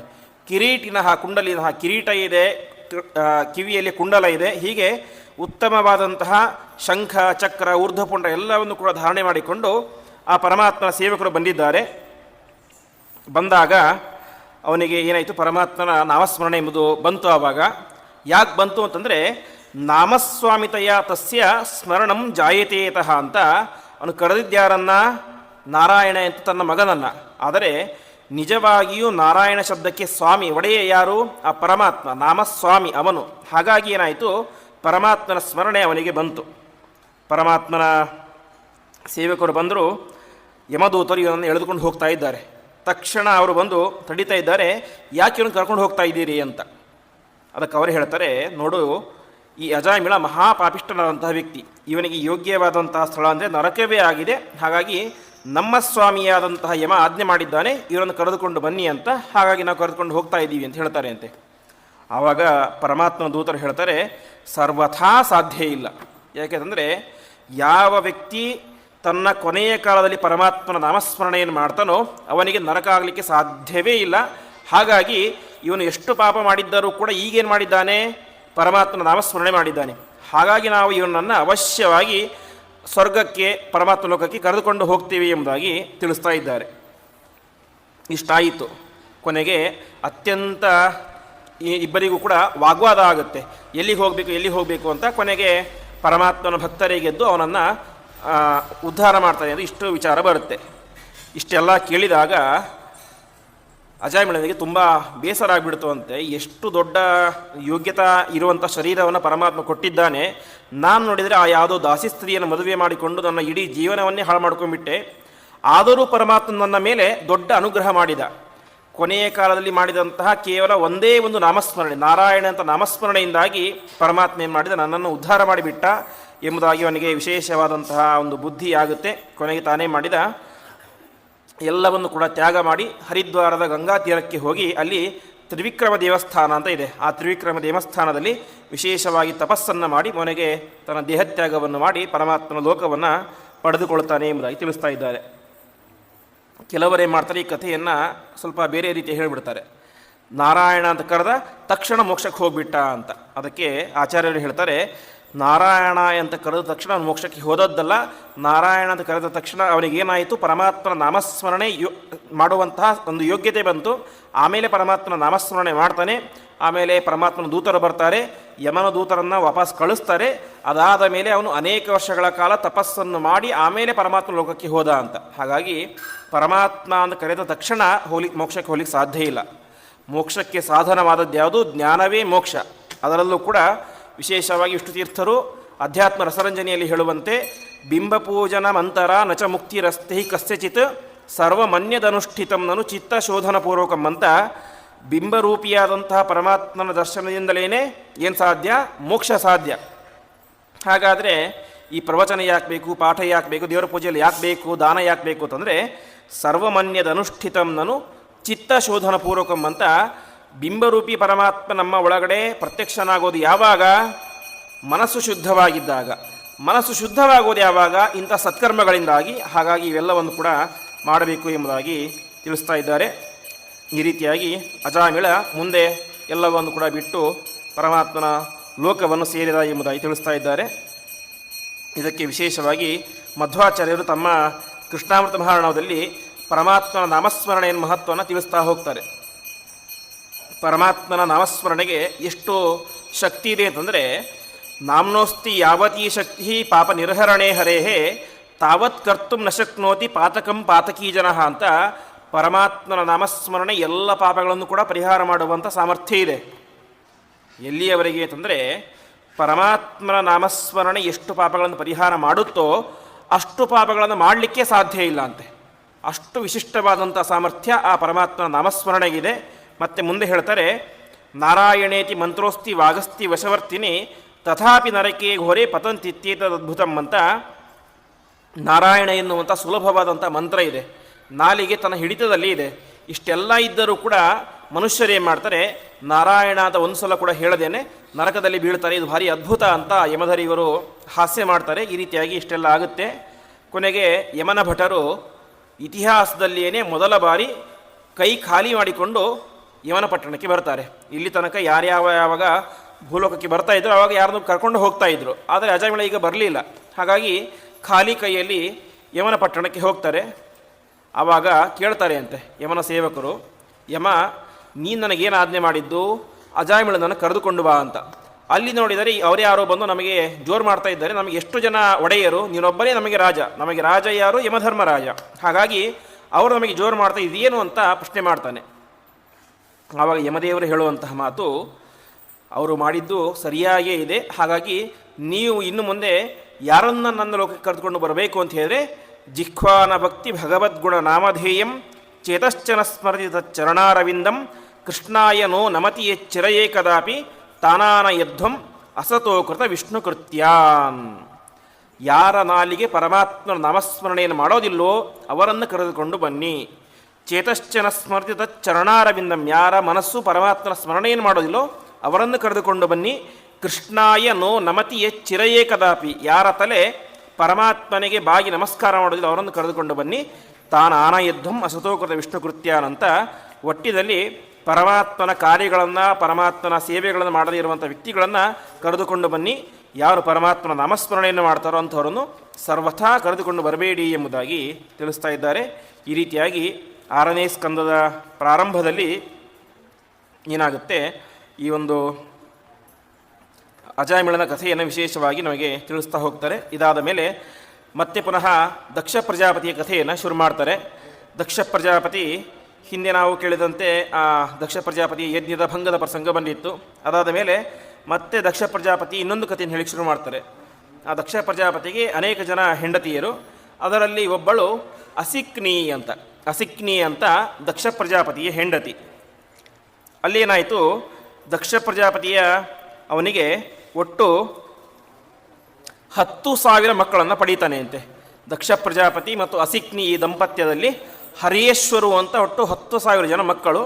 ಅವರಿಗೆ ದಕ್ಷ ಪ್ರಜಾಪತಿ ಆಜ್ಞೆ ಮಾಡ್ತಾನೆ, ನೀವೆಲ್ಲರೂ ಕೂಡ ಮಕ್ಕಳನ್ನು ಪಡಿಬೇಕು, ಪ್ರಜಾ ಸೃಷ್ಟಿಯನ್ನು ಮಾಡಬೇಕು ಅಂತ. ಸರಿ ಆಯ್ತು, ಏನು ಮಾಡಬೇಕು ನಾವು ಇವಾಗ ಅಂತಂದರೆ, ಮೊದಲು ನೀವು ಹೋಗಿ ತಪಸ್ಸನ್ನು ಮಾಡಿದ ಮೇಲೆ ಸಂತಾನವನ್ನು ಪಡೆಯಿರಿ ಅಂತ ದಕ್ಷ ಪ್ರಜಾಪತಿ ತನ್ನ 10,000 ಜನ ಮಕ್ಕಳಿಗೆ ಉಪದೇಶವನ್ನು ಮಾಡ್ತಾನೆ ಅಂತೆ. ಸರಿ ಅಂತ ಎಲ್ಲ 10,000 ಜನ ಮಕ್ಕಳು ಕೂಡ ಸಮುದ್ರ ತೀರಕ್ಕೆ ಬರ್ತಾರೆ. ಸಮುದ್ರ ತೀರಕ್ಕೆ ಬಂದು 10,000 ವರ್ಷಗಳ ಕಾಲ ದೀರ್ಘವಾದಂಥ ತಪಸ್ಸನ್ನು ಮಾಡಲಿಕ್ಕೆ ಅಂತ ರೆಡಿ ಆಗ್ತಾರೆ, ಸಿದ್ಧರಾಗ್ತಾರೆ. ಆವಾಗ ಏನಾಯಿತು,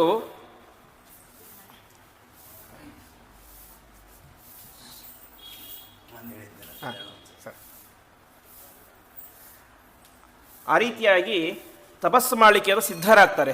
ಯಾವಾಗ ತಪಸ್ಸಿಗೆ ಕೂತ್ಕೊಳ್ಬೇಕು ಆವಾಗ ಅಲ್ಲಿಗೆ ಒಬ್ಬರು ಬರ್ತಾರೆ, ನಾರದರು ಬರ್ತಾರೆ. ನಾರದರು ಬಂದು ಆ 10,000 ಜನರಿಗೆ ಹೇಳ್ತಾರೆ, ನೀವೇನು ಮಾಡ್ತಾ ಇದ್ದೀರಿ ಅಂತ. ಇಲ್ಲ, ನಾವು ತಪಸ್ಸು ಮಾಡಲಿಕ್ಕೆ ಕೂತ್ಕೊಂಡಿದ್ದೀವಿ ಅಂತ ಹೇಳ್ತಾರೆ ಅಂತೆ. ತಪಸ್ಸು ಮಾಡಬೇಕು ಅಂದರೆ ಮೊದಲು ಬೇಕಾದದ್ದೇನು, ಜ್ಞಾನ ಬೇಕು. ಜ್ಞಾನ ಇಲ್ಲದೆ ಕಣ್ಣು ಮುಚ್ಕೊಂಡ್ರೆ ತಪಸ್ಸಾಗೋದಿಲ್ಲ. ಹಾಗಾಗಿ ನಿಮಗೆ ಜ್ಞಾನ ಇದೆಯಾ ಅಂತ ಅವರಿಗೆ ಅನೇಕ ರೀತಿಯ ಪ್ರಶ್ನೆಗಳನ್ನು ಮಾಡ್ತಾರೆ. ಕೊನೆಗೆ ಅವರಿಗೆ ಅದೆಲ್ಲ ಕೂಡ ಗೊತ್ತಾಗೋದಿಲ್ಲ. ಕೊನೆಗೆ ಅವರೇ ಉಪದೇಶ ಮಾಡ್ತಾರೆ. ಇಷ್ಟು ಉಪದೇಶ ಮಾಡಿದಾಗ ಏನಾಯಿತು, ಅವರಿಗೆ ಗೊತ್ತಾಗುತ್ತೆ ಈ ಒಂದು ಸಂಸಾರದಿಂದಾಗಿ ಏನೂ ಕೂಡ ಪ್ರಯೋಜನ ಇಲ್ಲ ಅಂತ. ಸಂಸಾರದಲ್ಲಿ ಮತ್ತೆ ಅದೇ ಹೆಂಡತಿ ಮಕ್ಕಳು ಹುಟ್ಟು ಸಾವು ಮನೆ ಮಾಡೋದು ಇದೇ ಆಗಿಬಿಡುತ್ತೆ. ಹಾಗಾಗಿ ನಾವು ಸಂಸಾರಿಗಳಾಗೋದು ಬೇಡ, ಸನ್ಯಾಸಿಗಳಾಗಬೇಡ ಅಂತ ಹೇಳ್ಬಿಡ್ತಾರೆ. ದಕ್ಷ ಪ್ರಜಾಪತಿಯ ಉದ್ದೇಶ ಏನು, ನನ್ನ 10,000 ಜನ ಮಕ್ಕಳು ಸಂತಾನವನ್ನು ಪಡೆದುಕೊಂಡು ಜಗತ್ತಿಗೆ ಹಿರಿಯರಾಗಬೇಕು ಅಂದ್ಕೊಂಡಿದ್ದ. ಆಗಿದ್ದೇನು, ನಾರದರ ಉಪದೇಶದಿಂದಾಗಿ ಅವರೆಲ್ಲರೂ ಕೂಡ ಸನ್ಯಾಸಿಗಳಾಗಿಬಿಟ್ರು. ದಕ್ಷ ಪ್ರಜಾಪತಿಗೆ ತುಂಬ ಬೇಸರ ಆಯಿತು. ನನ್ನ ಅಂಶ ಮುಂದುವರಿಬೇಕು ಅಂತ ಅಂದ್ಕೊಂಡಿದ್ದೆ, ಆದರೆ ಇವರೆಲ್ಲರೂ ಕೂಡ ಸನ್ಯಾಸಿಗಳಾಗಿಬಿಟ್ರು ಅಂತ ಅವರೇ ಮಾಡ್ತಾರೆ. ಮತ್ತೆ ಅದೇ ಅಸಿಕ್ನಿಯಲ್ಲಿ 1,000 ಜನ ಮಕ್ಕಳನ್ನು ಪಡೀತಾರೆ ಅಂತೆ. ಅವರ ಹೆಸರು ಶಬಲಾಶ್ವರು ಅಂತ. ಮೊದಲ 10,000 ಜನ ಹರಿಯೇಶ್ವರು, 2ನೇ 1,000 ಜನ ಅದು ಶಬಲಾಶ್ವರು ಅಂತ. ಅವರನ್ನು ಪಡೀತಾರೆ. ಕೊನೆಗೆ ಅವರು ಕೂಡ ಅದನ್ನೇ ಹೇಳ್ತಾರೆ, ನೀವು ಹೋಗಿ ತಪಸ್ಸನ್ನು ಮಾಡಿದ ಮೇಲೆ ಸಂತಾನವನ್ನು ಪಡೆಯಿರಿ ಎಂಬುದಾಗಿ ಅವರಿಗೆ ಆಜ್ಞೆಯನ್ನು ಮಾಡ್ತಾರೆ. ಮತ್ತೆ ಯಥಾವತ್ತಾಗಿ ಅವರು ಎಲ್ಲಿಗೆ ಬಂದರು, ಸಮುದ್ರ ತೀರಕ್ಕೆ ಬಂದರು. ತಪಸ್ಸು ಮಾಡಲಿಕ್ಕೆ ಅಂತ ಕೂತ್ಕೊಂಡ್ರು. ಮತ್ತೆ ಅಲ್ಲಿಗೆ ನಾರದರು ಬಂದರು. ನಾರದರು ಪ್ರಶ್ನೆ ಕೇಳ್ತಾರೆ, ಅವರಿಗೆ ಉತ್ತರ ಕೊಡಲಿಕ್ಕೆ ಆಗೋದಿಲ್ಲ. ಕೊನೆಗೆ ಅವ್ರಿಗೆ ಉಪದೇಶ ಮಾಡ್ತಾರೆ. ಆವಾಗ ಅವರೇನಾಗ್ತಾರೆ, ಅವರು ಸನ್ಯಾಸಿಗಳಾಗಿಬಿಡ್ತಾರೆ. ಹೀಗೆ ಮೊದಲು 10,000 ಜನರು ಕೂಡ ಸನ್ಯಾಸಿಗಳಾದರು, 2ನೇ 1,000 ಜನರು ಕೂಡ ಸನ್ಯಾಸಿಗಳಾದರು. ಇದನ್ನು ಕೇಳಿ ದಕ್ಷ ಪ್ರಜಾಪತಿಗೆ ಭಾರೀ ಸಿಟ್ಟು ಬಂದುಬಿಡ್ತು ಅಂತೆ. ಈ ನಾರದರಿಗೆ ತಲೆ ಸರಿ ಇಲ್ಲ. ನನ್ನ 10,000 ಜನ ಮಕ್ಕಳನ್ನು ಏನು ಮಾಡ್ತಾ ಇದ್ದಾರೆ, ಅವರು ಸಂತಾನವನ್ನು ಜಗತ್ತಿಗೆ ಕೊಡಬೇಕಾಗಿತ್ತು. ಅದನ್ನು ಬಿಟ್ಟು ಅವರೇನು ಮಾಡಿದ್ದಾರೆ, ಅವರನ್ನು ಸನ್ಯಾಸಿಗಳನ್ನಾಗಿ ಮಾಡಿದ್ದಾರೆ. ಹಾಗಾಗಿ ನನ್ನ ಮಕ್ಕಳಿಗೆ ಇವರೆಲ್ಲರೂ ಕೂಡ ಸೇರಿ ಮೋಸ ಮಾಡಿದ್ದಾರೆ ಅಂತ ಭಾವಿಸ್ತಾರೆ. ಹೀಗೆ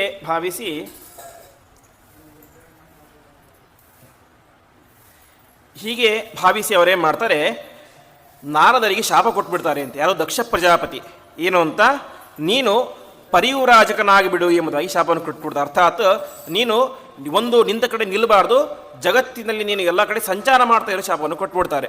ಹಾಗಾಗಿ ಇವತ್ತು ನಾವು ನಾರದರು ಅಂತ ತಕ್ಷಣ ನಮ್ಮ ಕಣ್ಣು ಮುಂದೆ ಬರೋದೇನು, ಆ ಕಡೆ ಈ ಕಡೆ ಸಂಚಾರ ಮಾಡ್ತಾ ಇರ್ತಾರೆ, ತ್ರಿಲೋಕ ಸಂಚಾರಿಗಳು ಅಂತ. ಆ ರೀತಿಯಾಗಿ ನಾರದರು ಎಲ್ಲ ಕಡೆ ಸಂಚಾರ ಮಾಡಲಿಕ್ಕೆ ಕಾರಣ ಏನು ಅಂತಂದರೆ, ದಕ್ಷ ಪ್ರಜಾಪತಿ ಅವರಿಗೆ ಕೊಟ್ಟಂಥ ಶಾಪ.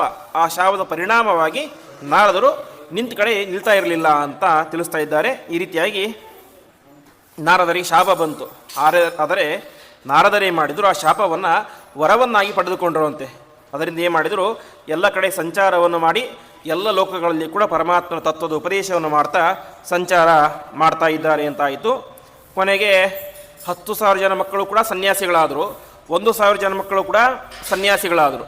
ಕೊನೆಗೆ ದಕ್ಷ ಪ್ರಜಾಪತಿಗೆ ಸಿಟ್ಟು ಬರುತ್ತೆ ಅಂತೆ. ಅವರೇ ಮಾಡ್ತಾರೆ, ಇನ್ನು ಮುಂದೆ ನಾನು ಗಂಡು ಮಕ್ಕಳನ್ನೇ ಪಡೆಯೋದು ಬೇಡ ಅಂತ. ಗಂಡು ಮಕ್ಕಳು ಪಡೆದುಕೊಂಡು ಏನಾಗುತ್ತೆ, ಸನ್ಯಾಸಿಗಳಾಗೋದು ಅದು ಇದನ್ನು ಬರುತ್ತೆ. ಗಂಡು ಮಕ್ಕಳೇ ಬೇಡ, ಹೆಣ್ಮಕ್ಳನ್ನು ಪಡೆಯೋಣ ಅಂತ ತೀರ್ಮಾನ ಮಾಡ್ತಾನೆ.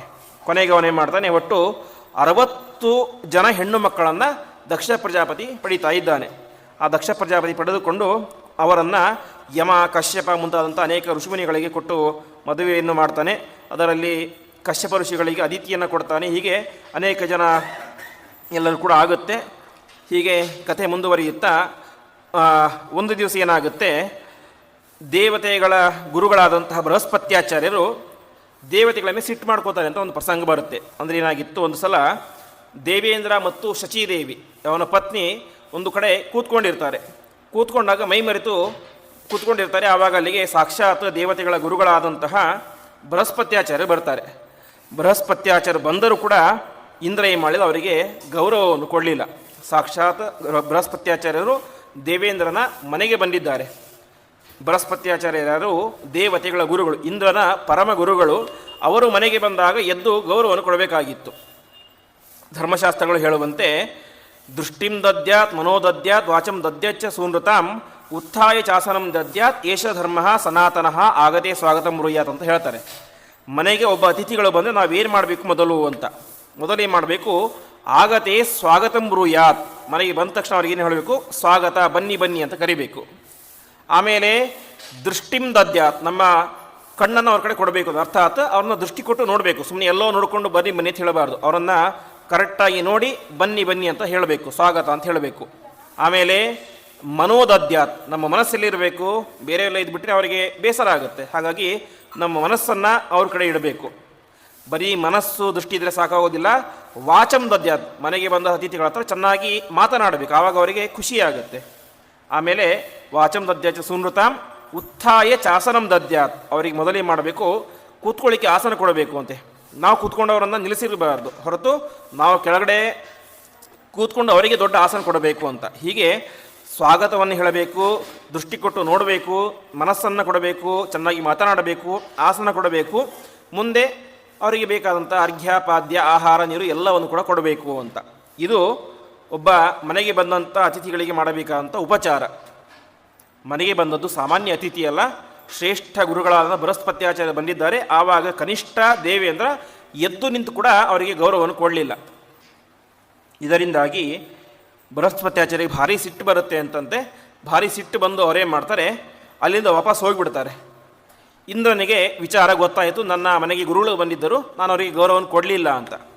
ಆವಾಗ ಅವನೇನು ಮಾಡ್ತಾನೆ, ಕ್ಷಮೆಯನ್ನು ಕೇಳಲಿಕ್ಕೆ ಅಂತ ಅವ್ರ ಮನೆಗೆ ಹೋಗ್ತಾನೆ. ಬೃಹಸ್ಪತ್ಯಾಚಾರ್ಯ ಮನೆಗೆ ಹೋಗ್ತಾನೆ.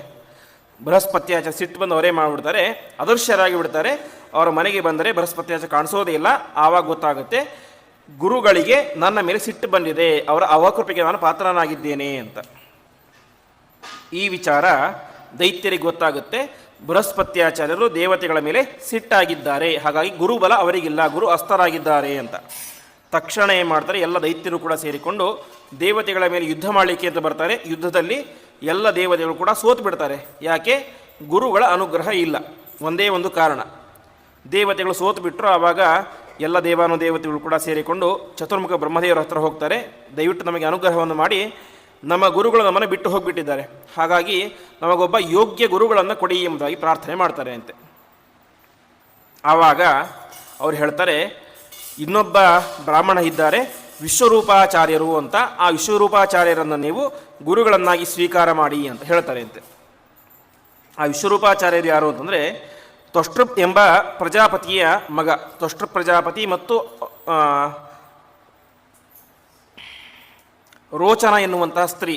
ತಂದೆ ಹೆಸರು ತ್ವಷ್ಟೃಪ್ ಪ್ರಜಾಪತಿ, ತಾಯಿ ಹೆಸರು ರೋಚನ ಅಂತ. ಅವಳೊಬ್ಬ ದೈತ್ಯ ಸ್ತ್ರೀ, ದೈತ್ಯ ಕುಲದ ಸ್ತ್ರೀ ರೋಚನ ಅಂತ.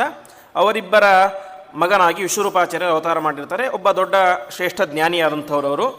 ತದ್ವಿಶ್ವರೂಪಂ ಭಜತಾಶು ವಿಪ್ರಂ ತಪಸ್ವಿನಂ ತ್ವಾಷ್ಟ್ರಮಥಾತ್ಮವಂತಂ ಅಂತ ದೊಡ್ಡ ಜ್ಞಾನಿ ವಿಶ್ವರೂಪಾಚಾರ್ಯರು. ಅವರನ್ನು ನೀವು ಗುರುಗಳನ್ನಾಗಿ ಸ್ವೀಕಾರ ಮಾಡಿ ಅಂತ ಹೇಳ್ತಾರೆ. ತಕ್ಷಣ ಎಲ್ಲ ದೇವಾನುದೇವತೆಗಳು ಕೂಡ ವಿಶ್ವರೂಪಾಚಾರ್ಯ ಬಳಿ ಬರ್ತಾರೆ. ದಯವಿಟ್ಟು ನೀವು ನಮಗೆ ಗುರುಗಳಾಗಬೇಕಂತ ಪ್ರಾರ್ಥನೆ ಮಾಡ್ತಾರೆ ಅಂತೆ. ಅದಕ್ಕೆ ವಿಶ್ವರೂಪಾಚಾರ್ಯ ಹೇಳ್ತಾರೆ, ಸಾಧ್ಯ ಇಲ್ಲ ಅಂತ. ಯಾಕೆಂದರೆ ನಿಮಗೆ ಗುರುಗಳಾಗಿ ಬೃಹಸ್ಪತ್ಯಾಚಾರ್ಯರಿದ್ದರು, ನೀವು ಅವರಿಗೆ ಅವಮಾನವನ್ನು ಮಾಡಿದ್ದೀರಿ. ಸೊ ನಾನು ಆ ಸ್ಥಳಕ್ಕೆ ಬಂದರೆ ಅದಕ್ಕೆ ನನಗೆ ಸರಿಯಾಗೋದಿಲ್ಲ, ಬೇಡ ಅಂತ ಸಂಕೋಚ ಮಾಡಿಕೊಳ್ತಾರೆ. ಆದರೆ ದೇವತೆಗಳು ತುಂಬ ಒತ್ತಾಯ ಮಾಡ್ತಾರೆ ಅಂತೆ. ತುಂಬ ಒತ್ತಾಯ ಮಾಡಿದಾಗ ಸರಿ ಅಂತ ಒಪ್ಕೊಳ್ತಾರೆ. ಸರಿ ಒಪ್ಕೊಂಡ್ರು ಮೊದಲು ಏನಾಗಬೇಕೀಗ, ಸ್ವರ್ಗಲೋಕ ಎಲ್ಲವೂ ಕೂಡ ದೈತ್ಯರ ಪಾಲಾಗಿ ಬಿಟ್ಟಿದೆ. ಹಾಗಾಗಿ ಮೊದಲು ಯುದ್ಧವನ್ನು ಮಾಡಿ ದೈತ್ಯರನ್ನು ಸೋಲಿಸಿ ಸ್ವರ್ಗವನ್ನು ಗೆಲ್ಲಬೇಕು. ಅದಕ್ಕೆ ಮಾಡ್ತಾರೆ, ವಿಶೇಷವಾಗಿ ನಾರಾಯಣ ವರಮದ ಉಪದೇಶವನ್ನು ಮಾಡ್ತಾರೆ. ಪ್ರಸಿದ್ಧವಾದಂತಹ ಮಂತ್ರ ನಾರಾಯಣ ವರಮ ಅಂತ, 23 ಶ್ಲೋಕ ಇರುವಂತಹ ಅತ್ಯಂತ ಶ್ರೇಷ್ಠವಾದಂತಹ, ನಮಗೆ ಎಲ್ಲ ವಿಧವಾದಂಥ ರಕ್ಷಣೆಯನ್ನು ಕೊಡುವಂತಹ ಮಂತ್ರ ಅದು ನಾರಾಯಣ ವರ್ಮ ಎನ್ನುವಂತಹ ಮಂತ್ರ. ಆ ನಾರಾಯಣ ವರ್ಮದ ಉಪದೇಶವನ್ನು ಮಾಡಬೇಕು ಅಂತ ಪ್ರಾರ್ಥನೆ ಮಾಡಿಕೊಳ್ತಾನೆ ದೇವೇಂದ್ರ. ಆವಾಗ ತ್ವಷ್ಟೃ ಪ್ರಜಾಪತಿ ವಿಶ್ವರೂಪಾಚಾರ್ಯರು ಅವನಿಗೆ ಉಪದೇಶವನ್ನು ಮಾಡ್ತಾರೆ. ಅದರ ಬಲದಿಂದಾಗಿ ಎಲ್ಲ ದೇವತೆಗಳು ಕೂಡ ಯುದ್ಧವನ್ನು ಗೆದ್ದು ಮತ್ತೆ ಸ್ವರ್ಗದಲ್ಲಿ ಬರ್ತಾರೆ. ಕೊನೆಗೆ ಈಗ ಗುರುಗಳು ಯಾರಾದರೂ ವಿಶ್ವರೂಪಾಚಾರ್ಯರಾದರು. ಈ ವಿಶ್ವರೂಪಾಚಾರ್ಯ ಏನಾಗಿತ್ತು, ಸ್ವಲ್ಪ ಕೆಟ್ಟ ಸ್ವಭಾವ ಇತ್ತು. ಯಾಕೆಂದರೆ ಅವರ ತಾಯಿ ದೈತ್ಯ ಕುಲದ ಹೆಣ್ಣು, ಅದರಿಂದಾಗಿ ಸ್ವಲ್ಪ ಕೆಟ್ಟ ಸ್ವಭಾವ ವಿಶ್ವರೂಪಾಚಾರ್ಯ ಬಂದಿತ್ತು. ವಿಶ್ವರೂಪಾಚಾರ್ಯಗೆ ಒಟ್ಟು 3 ಮುಖಗಳಂತೆ. ಆ 3 ಮುಖಗಳಿಂದಾಗಿ ಏನು ಮಾಡ್ತಾಯಿದ್ರು, ಒಂದು ಮುಖದಿಂದಾಗಿ ಸೋಮರಸವನ್ನು ಕುಡಿತಾ ಇದ್ರು, ಅಂದರೆ ದೇವತೆಗಳಿಗೆ ಕುಡಿಲಿಕ್ಕೆ ಯೋಗ್ಯವಾದಂಥ ಒಂದು ರಸ ಸೋಮರಸ ಅಂತ. ಇನ್ನೊಂದು ಮುಖದಿಂದಾಗಿ ಅನ್ನವನ್ನು ತಿಂತಾ ಇದ್ರು, ಇನ್ನೊಂದು ಮುಖದಿಂದಾಗಿ ಮದ್ಯಪಾನ ಮಾಡ್ತಾ ಇದ್ರು ಅಂತೆ. ಈ ರೀತಿಯಾಗಿ ಕೆಟ್ಟ ವ್ಯವಹಾರಗಳನ್ನು ಮಾಡ್ತಾ ಇದ್ರು. ಅಷ್ಟು ಮಾತ್ರ ಅಲ್ಲ, ಒಳಗಡೆಯಿಂದಾಗಿ ದೈತ್ಯರಿಗೆ ಏನು ಮಾಡ್ತಾಯಿದ್ರು, ದೇವತೆಗಳ ಬಗ್ಗೆ ಸೂಚನೆ ಕೊಡ್ತಾ ಇದ್ರು. ಇದೆಲ್ಲವೂ ಕೂಡ ಯಾರಿಗೆ ಗೊತ್ತಾಯಿತು, ಇಂದ್ರನಿಗೆ ಗೊತ್ತಾಯಿತು. ನಮ್ಮ ಎಲ್ಲ ಲೋಪದೋಷಗಳು ಕೂಡ ದೈತ್ಯರಿಗೆ ಗೊತ್ತಾಗ್ತಾ ಇದೆ. ಅದಕ್ಕೆ ಕಾರಣ ಯಾರು, ಈ ಒಂದು ವಿಶ್ವರೂಪಾಚಾರ್ಯರು ಅಂತ. ಅದಕ್ಕೆ ಅವನೇ ಮಾಡ್ತಾನೆ, ಹಿಂದೆ ಮುಂದೆ ವಿಚಾರ ಮಾಡದೇನೆ ಅಲಕ್ಷ್ಯ ತರಸಾಭೀತಃ ತಚ್ಚೀರ್ಷಾಣಚನ ದೃಶ ಅಂತ ಸಿಟ್ಟಿನಿಂದಾಗಿ ತಮ್ಮ ಗುರುಗಳಾದಂತಹ ವಿಶ್ವರೂಪಾಚಾರ್ಯರ ತಲೆಯನ್ನೇ ಕತ್ತರಿಸಿ ಬಿಡ್ತಾನೆ. ಬೃಹಸ್ಪತ್ಯಾಚಾರ್ಯರು ಹೋಗಿಬಿಟ್ರು, ಗುರುಗಳಾಗಿ ಬಂದವರು ಯಾರು, ವಿಶ್ವರೂಪಾಚಾರ್ಯರು. ಅವರ ತಲೆಯನ್ನು ಕೂಡ ಏನು ಮಾಡಿದ, ಕತ್ತರಿಸಿಬಿಟ್ಟ ದೇವೇಂದ್ರ. ತನ್ನ ಮಗನಾದಂಥ ವಿಶ್ವರೂಪ ಸತ್ತಿದ್ದಾನೆ ಅನ್ನೋ ವಿಚಾರ ಅವನ ತಂದೆಯಾದಂಥ ತ್ವಷ್ಟೃ ಪ್ರಜಾಪತಿಗೆ ಗೊತ್ತಾಗುತ್ತೆ ಅಂತೆ. ತಕ್ಷಣ ಅವನೇ ಮಾಡ್ತಾನೆ, ದೊಡ್ಡ ಯಾಗವನ್ನು ಮಾಡ್ತಾನೆ. ಯಾಗದ ಉದ್ದೇಶ ಏನು ಅಂತಂದರೆ, ಇಂದ್ರನನ್ನು ಕೊಲ್ಲುವಂಥ ಮಗ ನನಗೆ ಹುಟ್ಟಲಿ ಅಂತ ತ್ವಷ್ಟೃ ಪ್ರಜಾಪತಿ ತಪಸ್ಸನ್ನು ಯಜ್ಞವನ್ನು ಮಾಡ್ತಾನೆ. ತ್ವಷ್ಟೃ ಪ್ರಜಾಪತಿ ಯಾರು, ವಿಶ್ವರೂಪಾಚಾರ್ಯರ ತಂದೆ. ಕೊನೆಗೆ ಅವನು ಯಜ್ಞವನ್ನು ಮಾಡಲಿಕ್ಕೆ ಶುರು ಮಾಡಿದ. ಆದರೆ ಏನಾಯಿತು, ಮಂತ್ರ ಹೇಳಬೇಕಾದ್ರೆ ಸ್ವಲ್ಪ ವ್ಯತ್ಯಾಸ ಆಯಿತು ಅಂತೆ. ಮಂತ್ರ ಏನು ಹೇಳಬೇಕಾಗಿತ್ತು, ಇಂದ್ರನನ್ನು ಕೊಲ್ಲುವಂತಹ ಮಗ ಹುಟ್ಟಲಿ ಅಂತ ಮಂತ್ರ ಹೇಳಬೇಕಾಗಿತ್ತು. ಮಂತ್ರ ವ್ಯತ್ಯಾಸ ಏನಾಗ್ಬಿಡ್ತು, ಇಂದ್ರನಿಂದ ಕೊಲ್ಲಲ್ಪಡುವಂಥ ಮಗ ಹುಟ್ಟಲಿ ಅಂತ ಮಂತ್ರ ಹೇಳಿಬಿಟ್ಟ. ಸಂಸ್ಕೃತದಲ್ಲಿ ತಪ್ಪಾಯಿತು. ಆದರೆ ಮಗ ಹುಟ್ಟಿದ್ದಂಥವನು ಇಂದ್ರನಿಂದ ಕೊಲ್ಲಲ್ಪಡುವಂಥ ಮಗನೇ ಹುಟ್ಟಿದ. ಅವನೇ ಪ್ರಸಿದ್ಧನಾದಂತಹ ವೃತ್ರಾಸುರ ಅಂತ, ಅತ್ಯಂತ ಭಯಾನಕವಾದಂತಹ ರೂಪದ ವೃತ್ರಾಸುರ. ವೃತ್ರಾಸುರ ಹುಟ್ಟಿದ ತಕ್ಷಣವೇ ಎಲ್ಲ ದೇವತೆಗಳ ಮೇಲೆ ಬಂದ, ಯುದ್ಧವನ್ನು ಮಾಡಿದ. ಆವಾಗ ಎಲ್ಲ ದೇವಾನುದೇವತೆಗಳು ತಮ್ಮ ಕಡೆ ಇರುವಂತಹ ಎಲ್ಲ ಆಯುಧಗಳನ್ನು ಕೂಡ ಪ್ರಯೋಗ ಮಾಡ್ತಾರೆ. ಎಷ್ಟು ಆಯುಧಗಳನ್ನು ಪ್ರಯೋಗ ಮಾಡಿದರೂ ಕೂಡ ವೃತ್ರಾಸುರ ಸಾಯಲಿಲ್ಲ. ಆವಾಗ ಸಾಕ್ಷಾತ್ ಪರಮಾತ್ಮ ಹೇಳ್ತಾನೆ, ನೀವು ಈ ವೃತ್ರಾಸುರನ ಸಂಹಾರ ಮಾಡಬೇಕು ಅಂದರೆ ನಿಮ್ಮ ಕೈಯಲ್ಲಿ ಇರುವಂಥ ಆಯುಧಗಳಿಂದಾಗಿ ಸಾಧ್ಯ ಇಲ್ಲ. ನೀವೆಲ್ಲರೂ ಕೂಡ ಹೋಗಿ ದದೀಚ ಋಷಿಗಳ ಹತ್ತಿರ ಪ್ರಾರ್ಥನೆಯನ್ನು ಮಾಡಿ, ಏನಂತ, ನಿಮ್ಮ ಮೂಳೆಯನ್ನು ಕೊಡಿ ಅಂತ. ಅದರ ಮೂಲಕ ನೀವು ವಜ್ರಾಯುಧವನ್ನು ನಿರ್ಮಾಣ ಮಾಡಿ ಆ ಮೂಲಕ ವೃತ್ರಾಸುರನ ಸಂಹಾರ ಮಾಡಿ ಅಂತ ಪರಮಾತ್ಮ ಆಜ್ಞೆ ಮಾಡ್ತಾನೆ. ಅವರಲ್ಲಿ ಯಾಕೆ ಆ ಸಾಮರ್ಥ್ಯ ಇತ್ತು ಅಂತಂದರೆ, ದದೀಚ ಋಷಿಗಳು ಪ್ರತಿನಿತ್ಯವೂ ಕೂಡ ಏನು ಮಾಡ್ತಾಯಿದ್ರು, ನಾರಾಯಣ ವರ್ಮದ ಜಪವನ್ನು ಮಾಡ್ತಾಯಿದ್ರು. ನಾರಾಯಣ ವರ್ಮದ ವಿಶೇಷವಾದ ಪಾರಾಯಣವನ್ನು ಮಾಡಿ ಅದರ ಸಿದ್ಧಿ ಅವರಿಗೆ ಆಗಿತ್ತು ಎಂಬುದಾಗಿ ತಿಳಿಸ್ತಾ ಇದ್ದಾರೆ. ಇನ್ನು ವಿಶೇಷವಾಗಿ ಈ ಒಂದು ಮಂತ್ರದ ಭಾಗವತದಲ್ಲಿ ಬರುತ್ತೆ. ಯಾವ ರೀತಿ ಅಂತಂದರೆ, ದದೀಚ ಋಷಿಗಳಿಗೆ ಇದರ ವಿಶೇಷವಾದ ಸಿದ್ಧಿ ಇತ್ತು. ಹಾಗಾಗಿ ಒಂದು ಸಲ ಏನಾಗುತ್ತೆ, ಅಶ್ವಿನಿ ದೇವತೆಗಳು ಇವ್ರ ಹತ್ರ ಬರ್ತಾರೆ ಅಂತ. ಅಶ್ವಿನಿ ದೇವತೆಗಳು ಅಂತಂದರೆ ದೇವಲೋಕದ ವೈದ್ಯರು. ಅವರು ದದೀಚ ಋಷಿಗಳ ಆಶ್ರಮಕ್ಕೆ ಬರ್ತಾರೆ. ಬಂದು ಹೇಳ್ತಾರೆ, ನಮಗೆ ನಾರಾಯಣ ವರ್ಮದ ಉಪದೇಶನ ಮಾಡಿ ಅಂತ ಪ್ರಾರ್ಥನೆ ಮಾಡ್ತಾರೆ ಅಂತೆ. ಆವಾಗ ದದೀಚ ಋಷಿಗಳು ಹೇಳ್ತಾರೆ, ಇಲ್ಲ, ನಾನೊಂದು ಯಜ್ಞ ಮಾಡ್ತಾ ಇದ್ದೇನೆ, ಸ್ವಲ್ಪ ಹೊತ್ತು ಬಿಟ್ಟು ಬನ್ನಿ, 1-2 ತಾಸು ಬಿಟ್ಟು ಬನ್ನಿ, ಆಮೇಲೆ ಉಪದೇಶ ಮಾಡ್ತೇನೆ ಅಂತ ಹೇಳ್ತಾರೆ ಅಂತೆ. ಆವಾಗ ಇಂದ್ರ ಬರ್ತಾನೆ. ಇಂದ್ರ ಬಂದು ಹೇಳ್ತಾನೆ, ಅಶ್ವಿನಿ ದೇವರು ನಿಮ್ಮ ಮನೆಗೆ ಯಾಕೆ ಬಂದಿದ್ರು ಅಂತ ಕೇಳ್ತಾರೆ. ಆವಾಗ ದದೀಚ ಋಷಿಗಳು ಹೇಳ್ತಾರೆ, ಇಲ್ಲ, ಅವರಿಗೆ ನಾರಾಯಣ ವರ್ಮದ ಉಪದೇಶ ಬೇಕಾಗಿತ್ತು, ಅದಕ್ಕೆ ಬಂದಿದ್ರು ಅಂತ ಹೇಳ್ತಾನೆ ಅಂತೆ. ಆವಾಗ ದದೀಚ ಋಷಿ ಇಂದ್ರ ಹೇಳ್ತಾನೆ, ನೀವು ಅವರಿಗೆ ಉಪದೇಶ ಕೊಡಬಾರ್ದು ಅಂತ. ಯಾಕೆ ಅಂದರೆ ಆ ಮಂತ್ರವನ್ನು ಉಪದೇಶ ಪಡೆದುಕೊಂಡ್ಬಿಟ್ರೆ ಅವರು ಇನ್ನೂ ಬಲಿಷ್ಠರಾಗಿ ಬಿಡ್ತಾರೆ. ಹಾಗಾಗಿ ಅವರಿಗೆ ಅದನ್ನು ಉಪದೇಶ ಮಾಡಬೇಡಿ ಅಂತ ಹೇಳ್ತಾರೆ ಅಂತೆ. ಅದಕ್ಕೆ ದದೀಚಿಗಳು ಹೇಳ್ತಾರೆ, ನಾನು ಅದು ಹೇಗೆ ಸಾಧ್ಯ, ನಾನೊಬ್ಬ ಋಷಿ, ಬಂದು ಕೇಳಿದರೆ ನಾನು ಉಪದೇಶ ಮಾಡಬೇಕು, ನನ್ನ ಧರ್ಮ ಅಂತ ಹೇಳ್ತಾರೆ ಅಂತೆ. ಆವಾಗ ದೇವೇಂದ್ರ ಹೇಳ್ತಾನೆ, ನೀವು ಒಂದು ವೇಳೆ ಏನಾದರೂ ಅಶ್ವಿನಿ ದೇವತೆಗಳಿಗೆ ಉಪದೇಶವನ್ನು ಮಾಡಿದರೆ ನಾನು ನಿಮ್ಮ ತಲೆಯನ್ನು ಕತ್ತರಿಸ್ತೀನಿ ಅಂತ ಹೇಳ್ಬಿಡ್ತಾನೆ ಅಂತ. ಆಯಿತು ಅಂತ ಸುಮ್ಮನೆ ಇದ್ದರು. ವಾಪಸ್ ಹೋದ ದೇವೇಂದ್ರ ಹೋದ. ಸ್ವಲ್ಪ ಹೊತ್ತು ಆದ ತಕ್ಷಣ ಯಾರು ಬಂದರು? ದದೀಚಿ ಋಷಿಗಳ ಆಶ್ರಮಕ್ಕೆ ಅಶ್ವಿನಿ ದೇವತೆಗಳು ಬರ್ತಾರೆ. ಬಂದು ಕೇಳ್ತಾರೆ, ಉಪದೇಶ ಮಾಡಿ ಅಂತ. ಉಪದೇಶ ಮಾಡಿ ಸಾಧ್ಯ ಇಲ್ಲ ಅಂತ ಹೇಳ್ತಾರೆ. ಯಾಕೆ? ಉಪದೇಶ ಮಾಡಿದರೆ ಏನಾಗುತ್ತೆ, ಇಂದ್ರ ಬಂದು ನಾನು ತಲೆಯನ್ನು ಕತ್ತರಿಸ್ತಾನೆ ಅಂತ. ಆವಾಗ ಅಶ್ವಿನಿ ದೇವತೆಗಳು ಹೇಳ್ತಾರೆ, ನೀವೇನೂ ಚಿಂತೆ ಮಾಡಬೇಡಿ, ನಾವು ನಿಮಗೆ ನಿಮ್ಮ ತಲೆಯನ್ನು ಕೊಡ್ತೇನೆ ಅಂತ.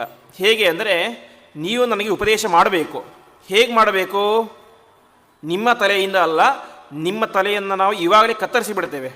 ಕತ್ತರಿಸಿ ನಿಮಗೆ ಒಂದು ಕುದುರೆ ತಲೆಯನ್ನು ಇಡ್ತೇವೆ. ಆ ತಲೆಯಿಂದಾಗಿ ನೀವು ಉಪದೇಶವನ್ನು ಮಾಡಿ. ಉಪದೇಶ ಆದ ತಕ್ಷಣ ಯಾರು ಬರ್ತಾರೆ? ಇಂದ್ರ ಬರ್ತಾನೆ. ನೀವು ಯಾವ ತಲೆಯಿಂದ ಉಪದೇಶ ಮಾಡಿದ್ದೀರಿ? ಕುದುರೆ ತಲೆಯಿಂದಾಗಿ. ಆ ಕುದುರೆ ತಲೆಯನ್ನು ಕತ್ತರಿಸ್ತಾನೆ. ಆಮೇಲೆ ನಾವೇನು ಮಾಡ್ತೀವಿ? ಮನುಷ್ಯ ತಲೆಯನ್ನು ವಾಪಸ್ ಇಡ್ತೇವೆ ಅಂತ. ಯಾಕೆ ಅಂತಂದರೆ, ಅಶ್ವಿನಿ ದೇವತೆಗಳು ದೇವತೆಗಳ ವೈದ್ಯರು. ಹಾಗಾಗಿ ಎಲ್ಲ ರೀತಿಯ ಸರ್ಜರಿ ಮಾಡುವಂಥ ಒಂದು ನೈಪುಣ್ಯತೆ ಅವರಿಗಿರುತ್ತೆ. ಹಾಗಾಗಿ ಇಷ್ಟೆಲ್ಲ ಮಾಡ್ತಾರೆ. ಕೊನೆಗೆ ಕುದುರೆ ತಲೆಯನ್ನು ಇಡ್ತಾರೆ, ಉಪದೇಶವನ್ನು ಮಾಡ್ತಾರೆ. ಇಂದ್ರ ಬರ್ತಾನೆ, ತಲೆ ಕತ್ತರಿಸ್ತಾನೆ, ಮತ್ತೆ ಪುನಃ ವಾಪಸ್ ಅವರ ತಲೆಯನ್ನು ಅಲ್ಲಿಗೆ ಇಡ್ತಾರೆ ಅಂತ ಕಥೆ ಬರುತ್ತೆ. ಈ ರೀತಿಯಾಗಿ ದದೀಚಿ ಋಷಿಗಳು ವಿಶಿಷ್ಟವಾದಂತಹ ಸಿದ್ಧಿ ಇದ್ದಂತಹ ಒಬ್ಬ ಋಷಿಗಳು. ನಿರಂತರವಾಗಿ ನಾರಾಯಣದ ಜಪವನ್ನು ಮಾಡಿ ಮಾಡಿ ಮಾಡಿ ಅವರ ಎಲುಬಿನಲ್ಲಿ ಏನಾಗಿತ್ತು, ಒಳ್ಳೆಯ ಸಾಮರ್ಥ್ಯ ತುಂಬಿತ್ತು.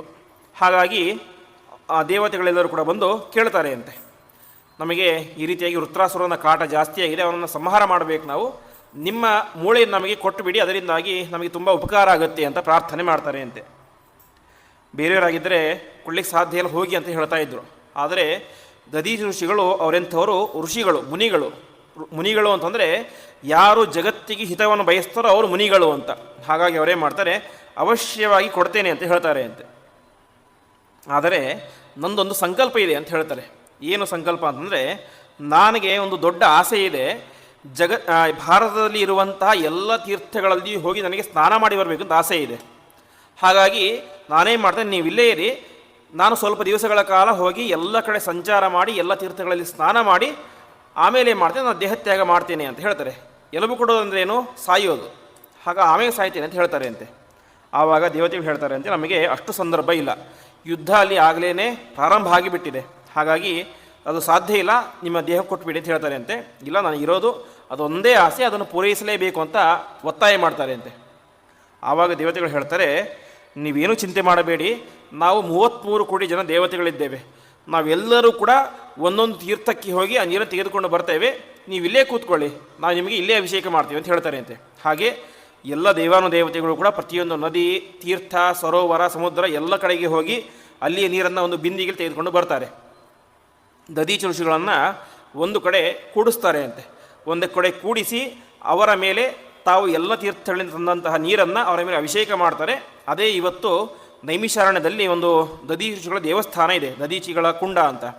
ಪಕ್ಕದಲ್ಲಿ ಏನೋ ಒಂದು ತೀರ್ಥ ಇದೆ, ಮಿಶ್ರ ತೀರ್ಥ ಅಂತ. ಅಂದರೆ ಎಲ್ಲ ನದಿಗಳ, ಸಮುದ್ರಗಳ, ತೀರ್ಥಗಳ ನೀರನ್ನು ತಂದು ಮಿಕ್ಸ್ ಮಾಡಿ ಅಭಿಷೇಕ ಮಾಡಿದಂತಹ ತೀರ್ಥ, ಮಿಶ್ರ ತೀರ್ಥ ಅಂತ. ಆ ರೀತಿಯಾಗಿ ದದೀಚಿ ಋಷಿಗಳಿಗೆ ಅದರಿಂದ ಒಂದು ಅಭಿಷೇಕವನ್ನು ಮಾಡ್ತಾರೆ. ಕೊನೆಗೆ ಅವರು ದೇಹತ್ಯಾಗವನ್ನು ಮಾಡ್ತಾರೆ.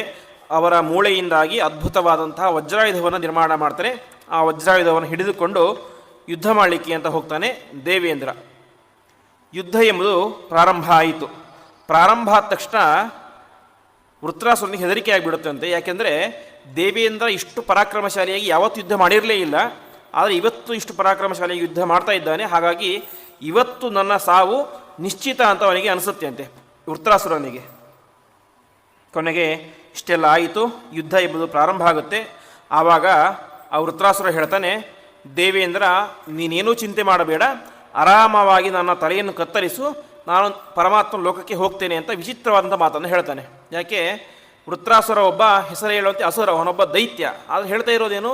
ಒಳ್ಳೆಯ ಮಾತು, ನನ್ನನ್ನು ಸಂಹಾರ ಮಾಡು, ನಾನು ಪರಮಾತ್ಮನ ಲೋಕವನ್ನು ಪಡಿತೇನೆ ಅಂತ ಈ ರೀತಿಯಾಗಿ ಹೇಳ್ತಾನೆ. ಕೊನೆಗೆ ವೃತ್ರಾಸುರ ತಾನೇ ಮಾಡ್ತಾನೆ, ಇಂದ್ರನ ಮುಂದೆ ಬರ್ತಾನೆ. ಆವಾಗ ಇಂದ್ರ ತನ್ನ ಕೈಯಲ್ಲಿದ್ದಂಥ ವಜ್ರಾಯುಧದಿಂದಾಗಿ ಅವನ ಸಂಹಾರವನ್ನು ಮಾಡ್ತಾನೆ. ಹೀಗೆ ಸಂಹಾರ ಮಾಡಿದಾಗ ಮುಂದೆ ಅವನು ಉತ್ತಮ ಲೋಕವನ್ನು ಪಡಿತಾನೆ ಎಂಬುದಾಗಿ ತಿಳಿಸ್ತಾ ಇದ್ದಾರೆ.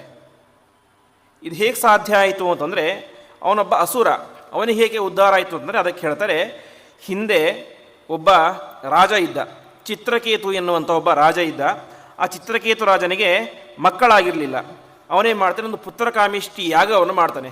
ಪುತ್ರಕಾಮೇಷ್ಟಿ ಯಾಗವನ್ನು ಮಾಡಿದಾಗ ಅವನಿಗೇನಾಗುತ್ತೆ, ಒಂದು ಗಂಡು ಮಗು ಹುಟ್ಟುತ್ತೆ. ಆ ಗಂಡು ಮಗು ಹುಟ್ಟಿದಾಗ ಏನಾಯಿತು, ಅವನಿಗೆ ಒಟ್ಟು ಒಂದು 20-25 ಜನ ಹೆಂಡತಿಯರಿದ್ದರು. ಅದರಲ್ಲಿ ಮಗು ಹುಟ್ಟಿದ್ದು ಯಾರಿಗೆ, ಒಬ್ಬಳಿಗೆ ಮಾತ್ರ.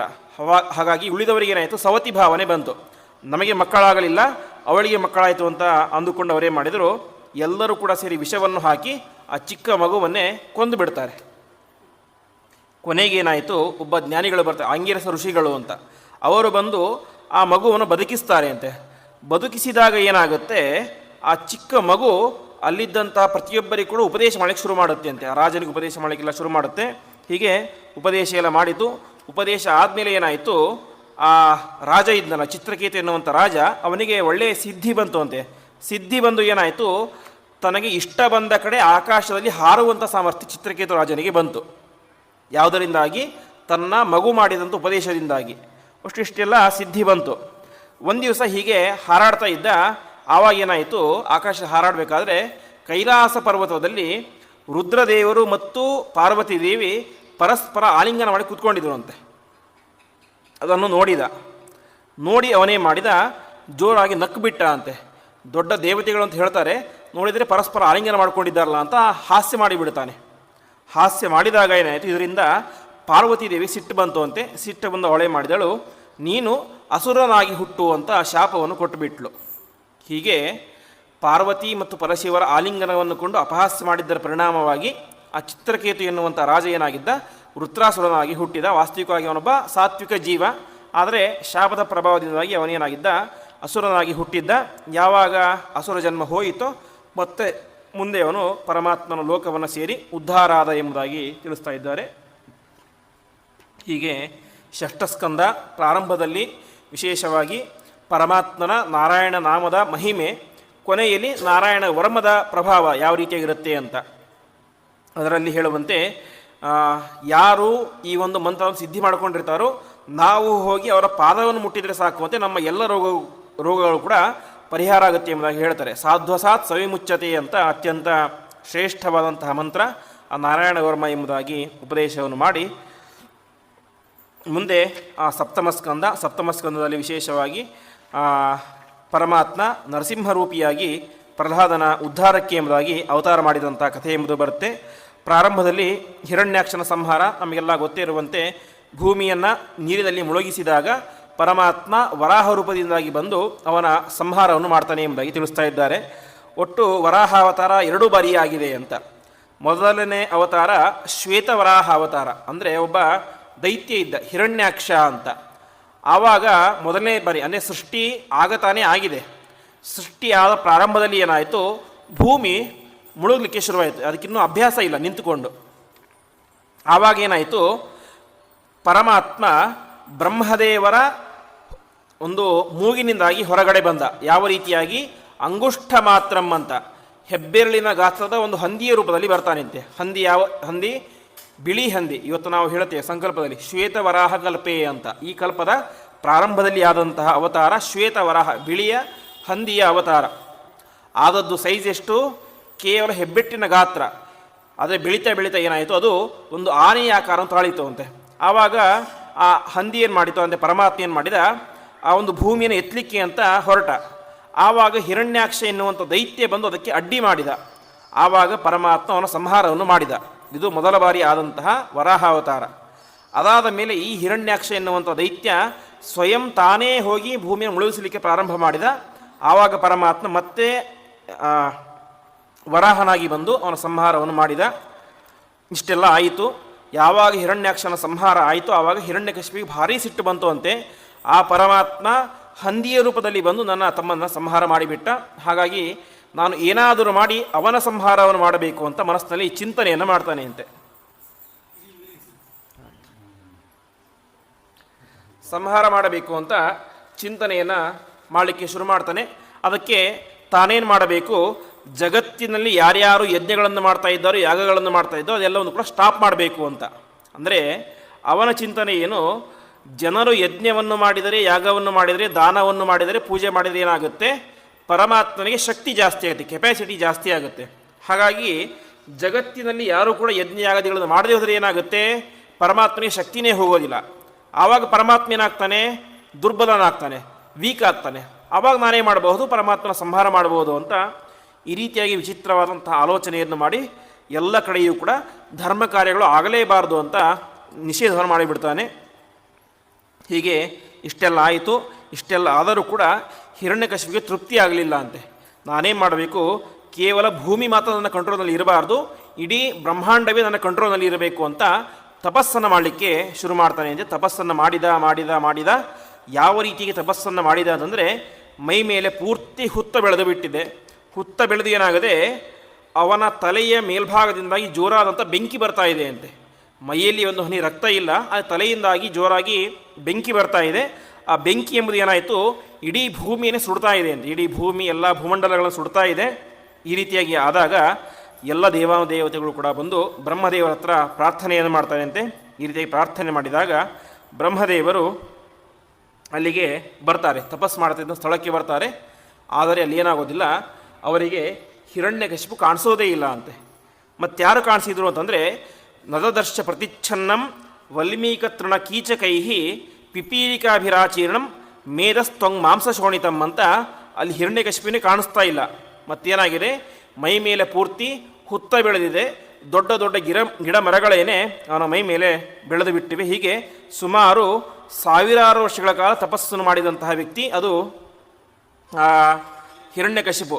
ಹೀಗೆ ಇಷ್ಟೆಲ್ಲ ಆಯಿತು. ಕೊನೆಗೆ ಬ್ರಹ್ಮದೇವರು ಹೇಳ್ತಾರೆ, ಮಗ ಎದ್ದೇಳು ಅಂತ.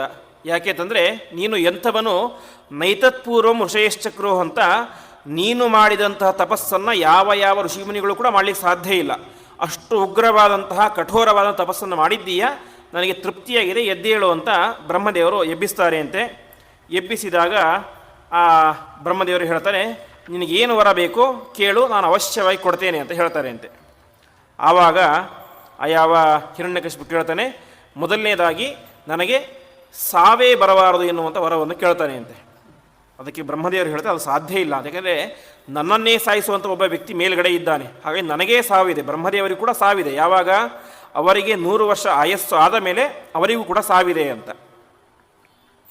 ಬ್ರಹ್ಮದೇವರ 100 ವರ್ಷ ಆಯಸ್ಸಿಗೂ ನಮ್ಮ 100 ವರ್ಷ ಆಯಸ್ಸಿಗೂ ಅಜಗಜಾಂತರ ವ್ಯತ್ಯಾಸ ಇದೆ ಎಂಬುದಾಗಿ ಹೇಳ್ತಾರೆ. ಯಾವ ರೀತಿ ಅಂತಂದರೆ, ಮನುಷ್ಯರ 630 ಕೋಟಿ ವರ್ಷಗಳು ಆದರೆ, ಮನುಷ್ಯರ ಲೆಕ್ಕದಲ್ಲಿ 630 ಕೋಟಿ ವರ್ಷಗಳಾದರೆ ಅದು ಬ್ರಹ್ಮದೇವರಿಗೆ ಎಷ್ಟು, ಕೇವಲ 1 ದಿವಸ ಅಂತ. ಅಷ್ಟು ದೀರ್ಘವಾದಂತಹ ಆಯಸ್ಸು ಬ್ರಹ್ಮದೇವರ ಆಯಸ್ಸು. ಅದಕ್ಕೆ ಪರ ಅಂತ ಹೆಸರು, ಪರಾಯುಷ್ಯ ಅಂತ.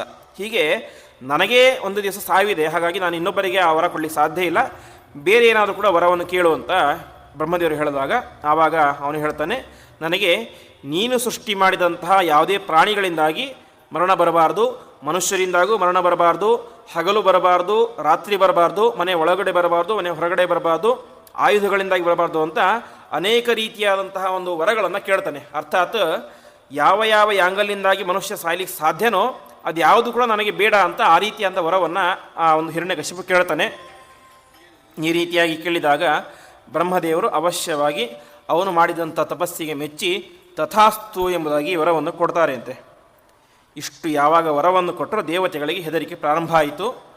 ಅಲ್ಲ ಸ್ವಾಮಿ, ಮೊದಲೇ ಅವನು ಮಹಾಪರಾಕ್ರಮಶಾಲಿ, ಮಹಾದುಷ್ಟನಾಗಿದ್ದಾನೆ ಹಿರಣ್ಯಕಶಿಪು, ಅದರಲ್ಲಿ ನೀವು ವರವನ್ನು ಕೂಡ ಕೊಟ್ಟುಬಿಟ್ಟಿದ್ದೀರಿ, ಹಾಗಾದರೆ ನಮ್ಮ ಗತಿ ಏನು ನಾಳೆ ಎಂಬುದಾಗಿ ಕೇಳ್ತಾನೆ ಅಂತೆ.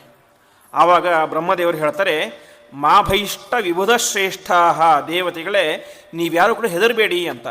ಯಾಕೆ ಅಂತಂದರೆ ನಾಳೆ ಪರಮಾತ್ಮ ನರಸಿಂಹನಾಗಿ ಅವತಾರವನ್ನು ಮಾಡಿ ಅವನ ಸಂಹಾರವನ್ನು ಮಾಡ್ತಾನೆ, ಹಾಗಾಗಿ ನೀವು ಹೆದರ್ಲಿಕ್ಕೆ ಹೋಗಬೇಡಿ ಎಂಬುದಾಗಿ ಅವರಿಗೆ ಧೈರ್ಯವನ್ನು ಕೊಡ್ತಾನೆ.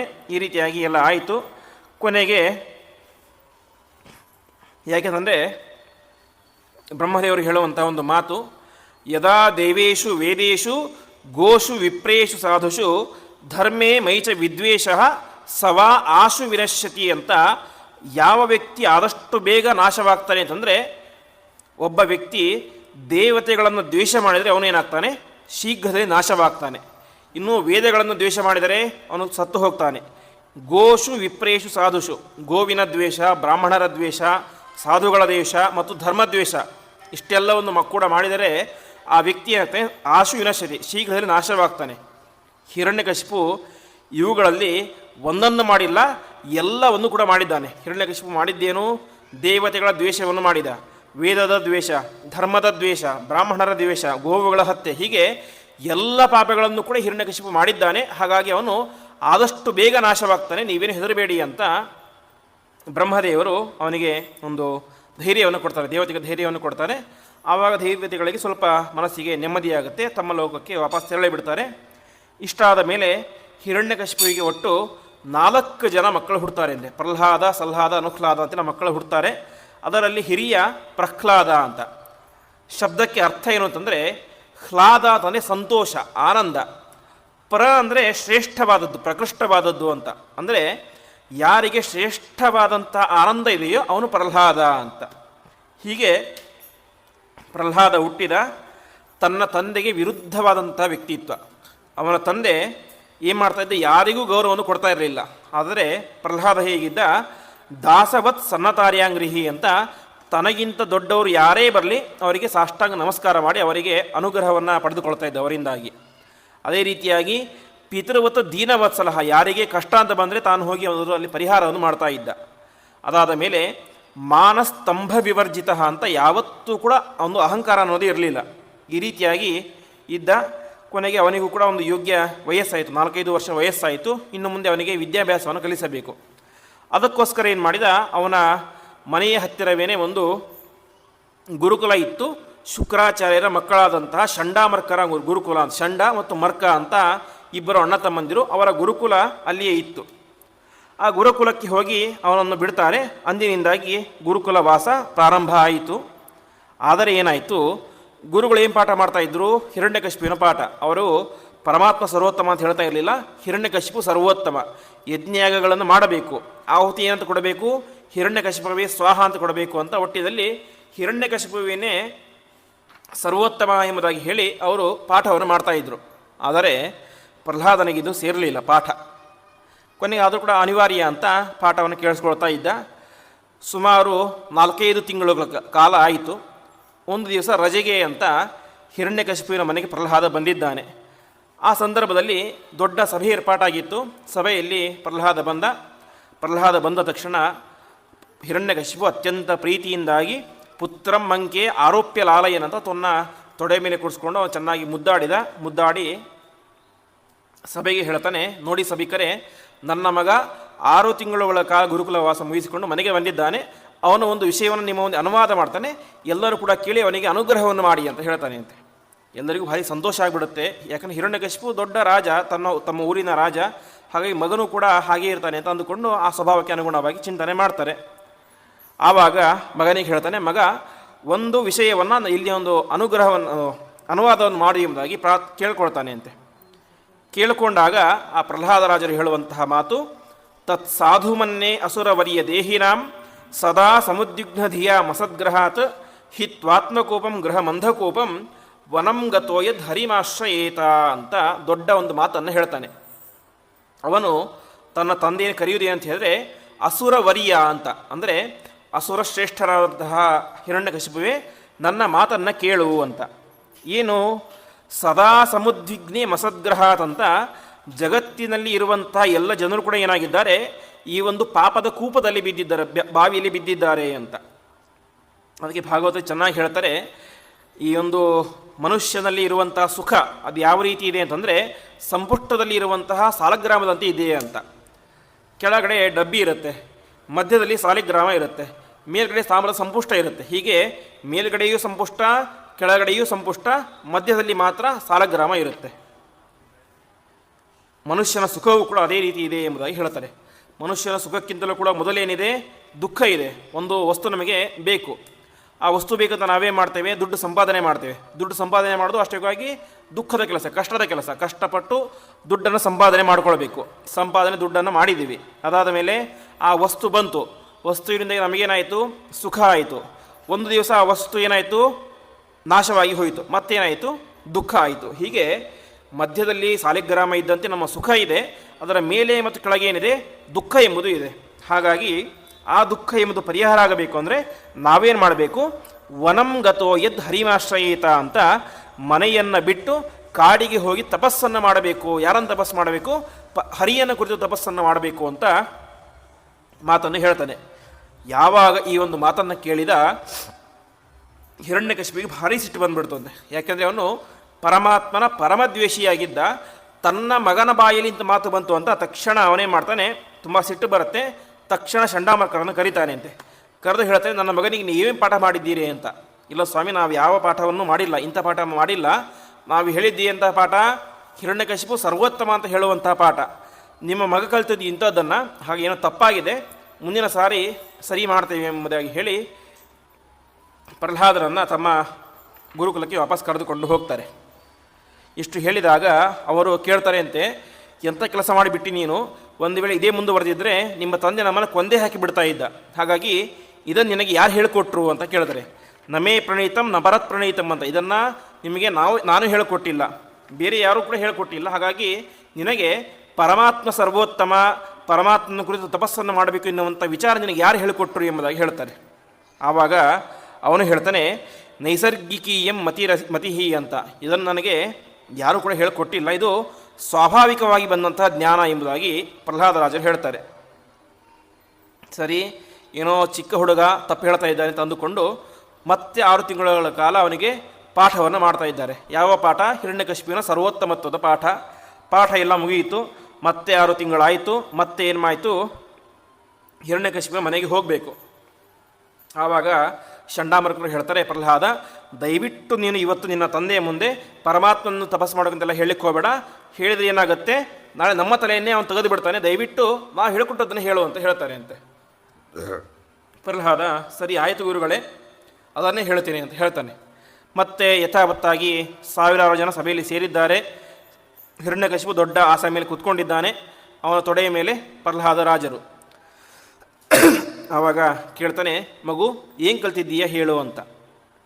ಆವಾಗ ಅವನು ಹೇಳ್ತಾನೆ, ಶ್ರವಣಂ ಕೀರ್ತನಂ ವಿಷ್ಣೋ ಸ್ಮರಣಂ ಪಾದಸೇವನಂ ಅರ್ಚನಂ ವಂದನಂ ದಾಸ್ಯಂ ಸಖ್ಯಂ ಆತ್ಮನಿವೇದನಂ ಅಂತ ಪರಮಾತ್ಮನಲ್ಲಿ 9 ರೀತಿಯಾದಂಥ ಭಕ್ತಿಯನ್ನು, 9 ಭಕ್ತಿಯನ್ನು ಮಾಡಬೇಕು ಎಂಬುದಾಗಿ ಹೇಳಿಬಿಡ್ತಾನೆ.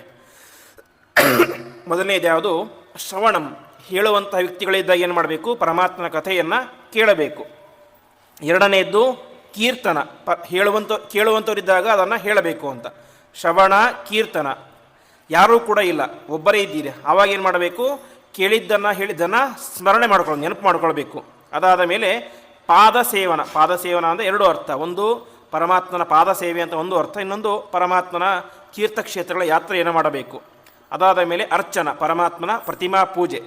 ಅದಾದ ಮೇಲೆ ವಂದನ, ಸಾಷ್ಟಾಂಗ ನಮಸ್ಕಾರಾದಿಗಳು.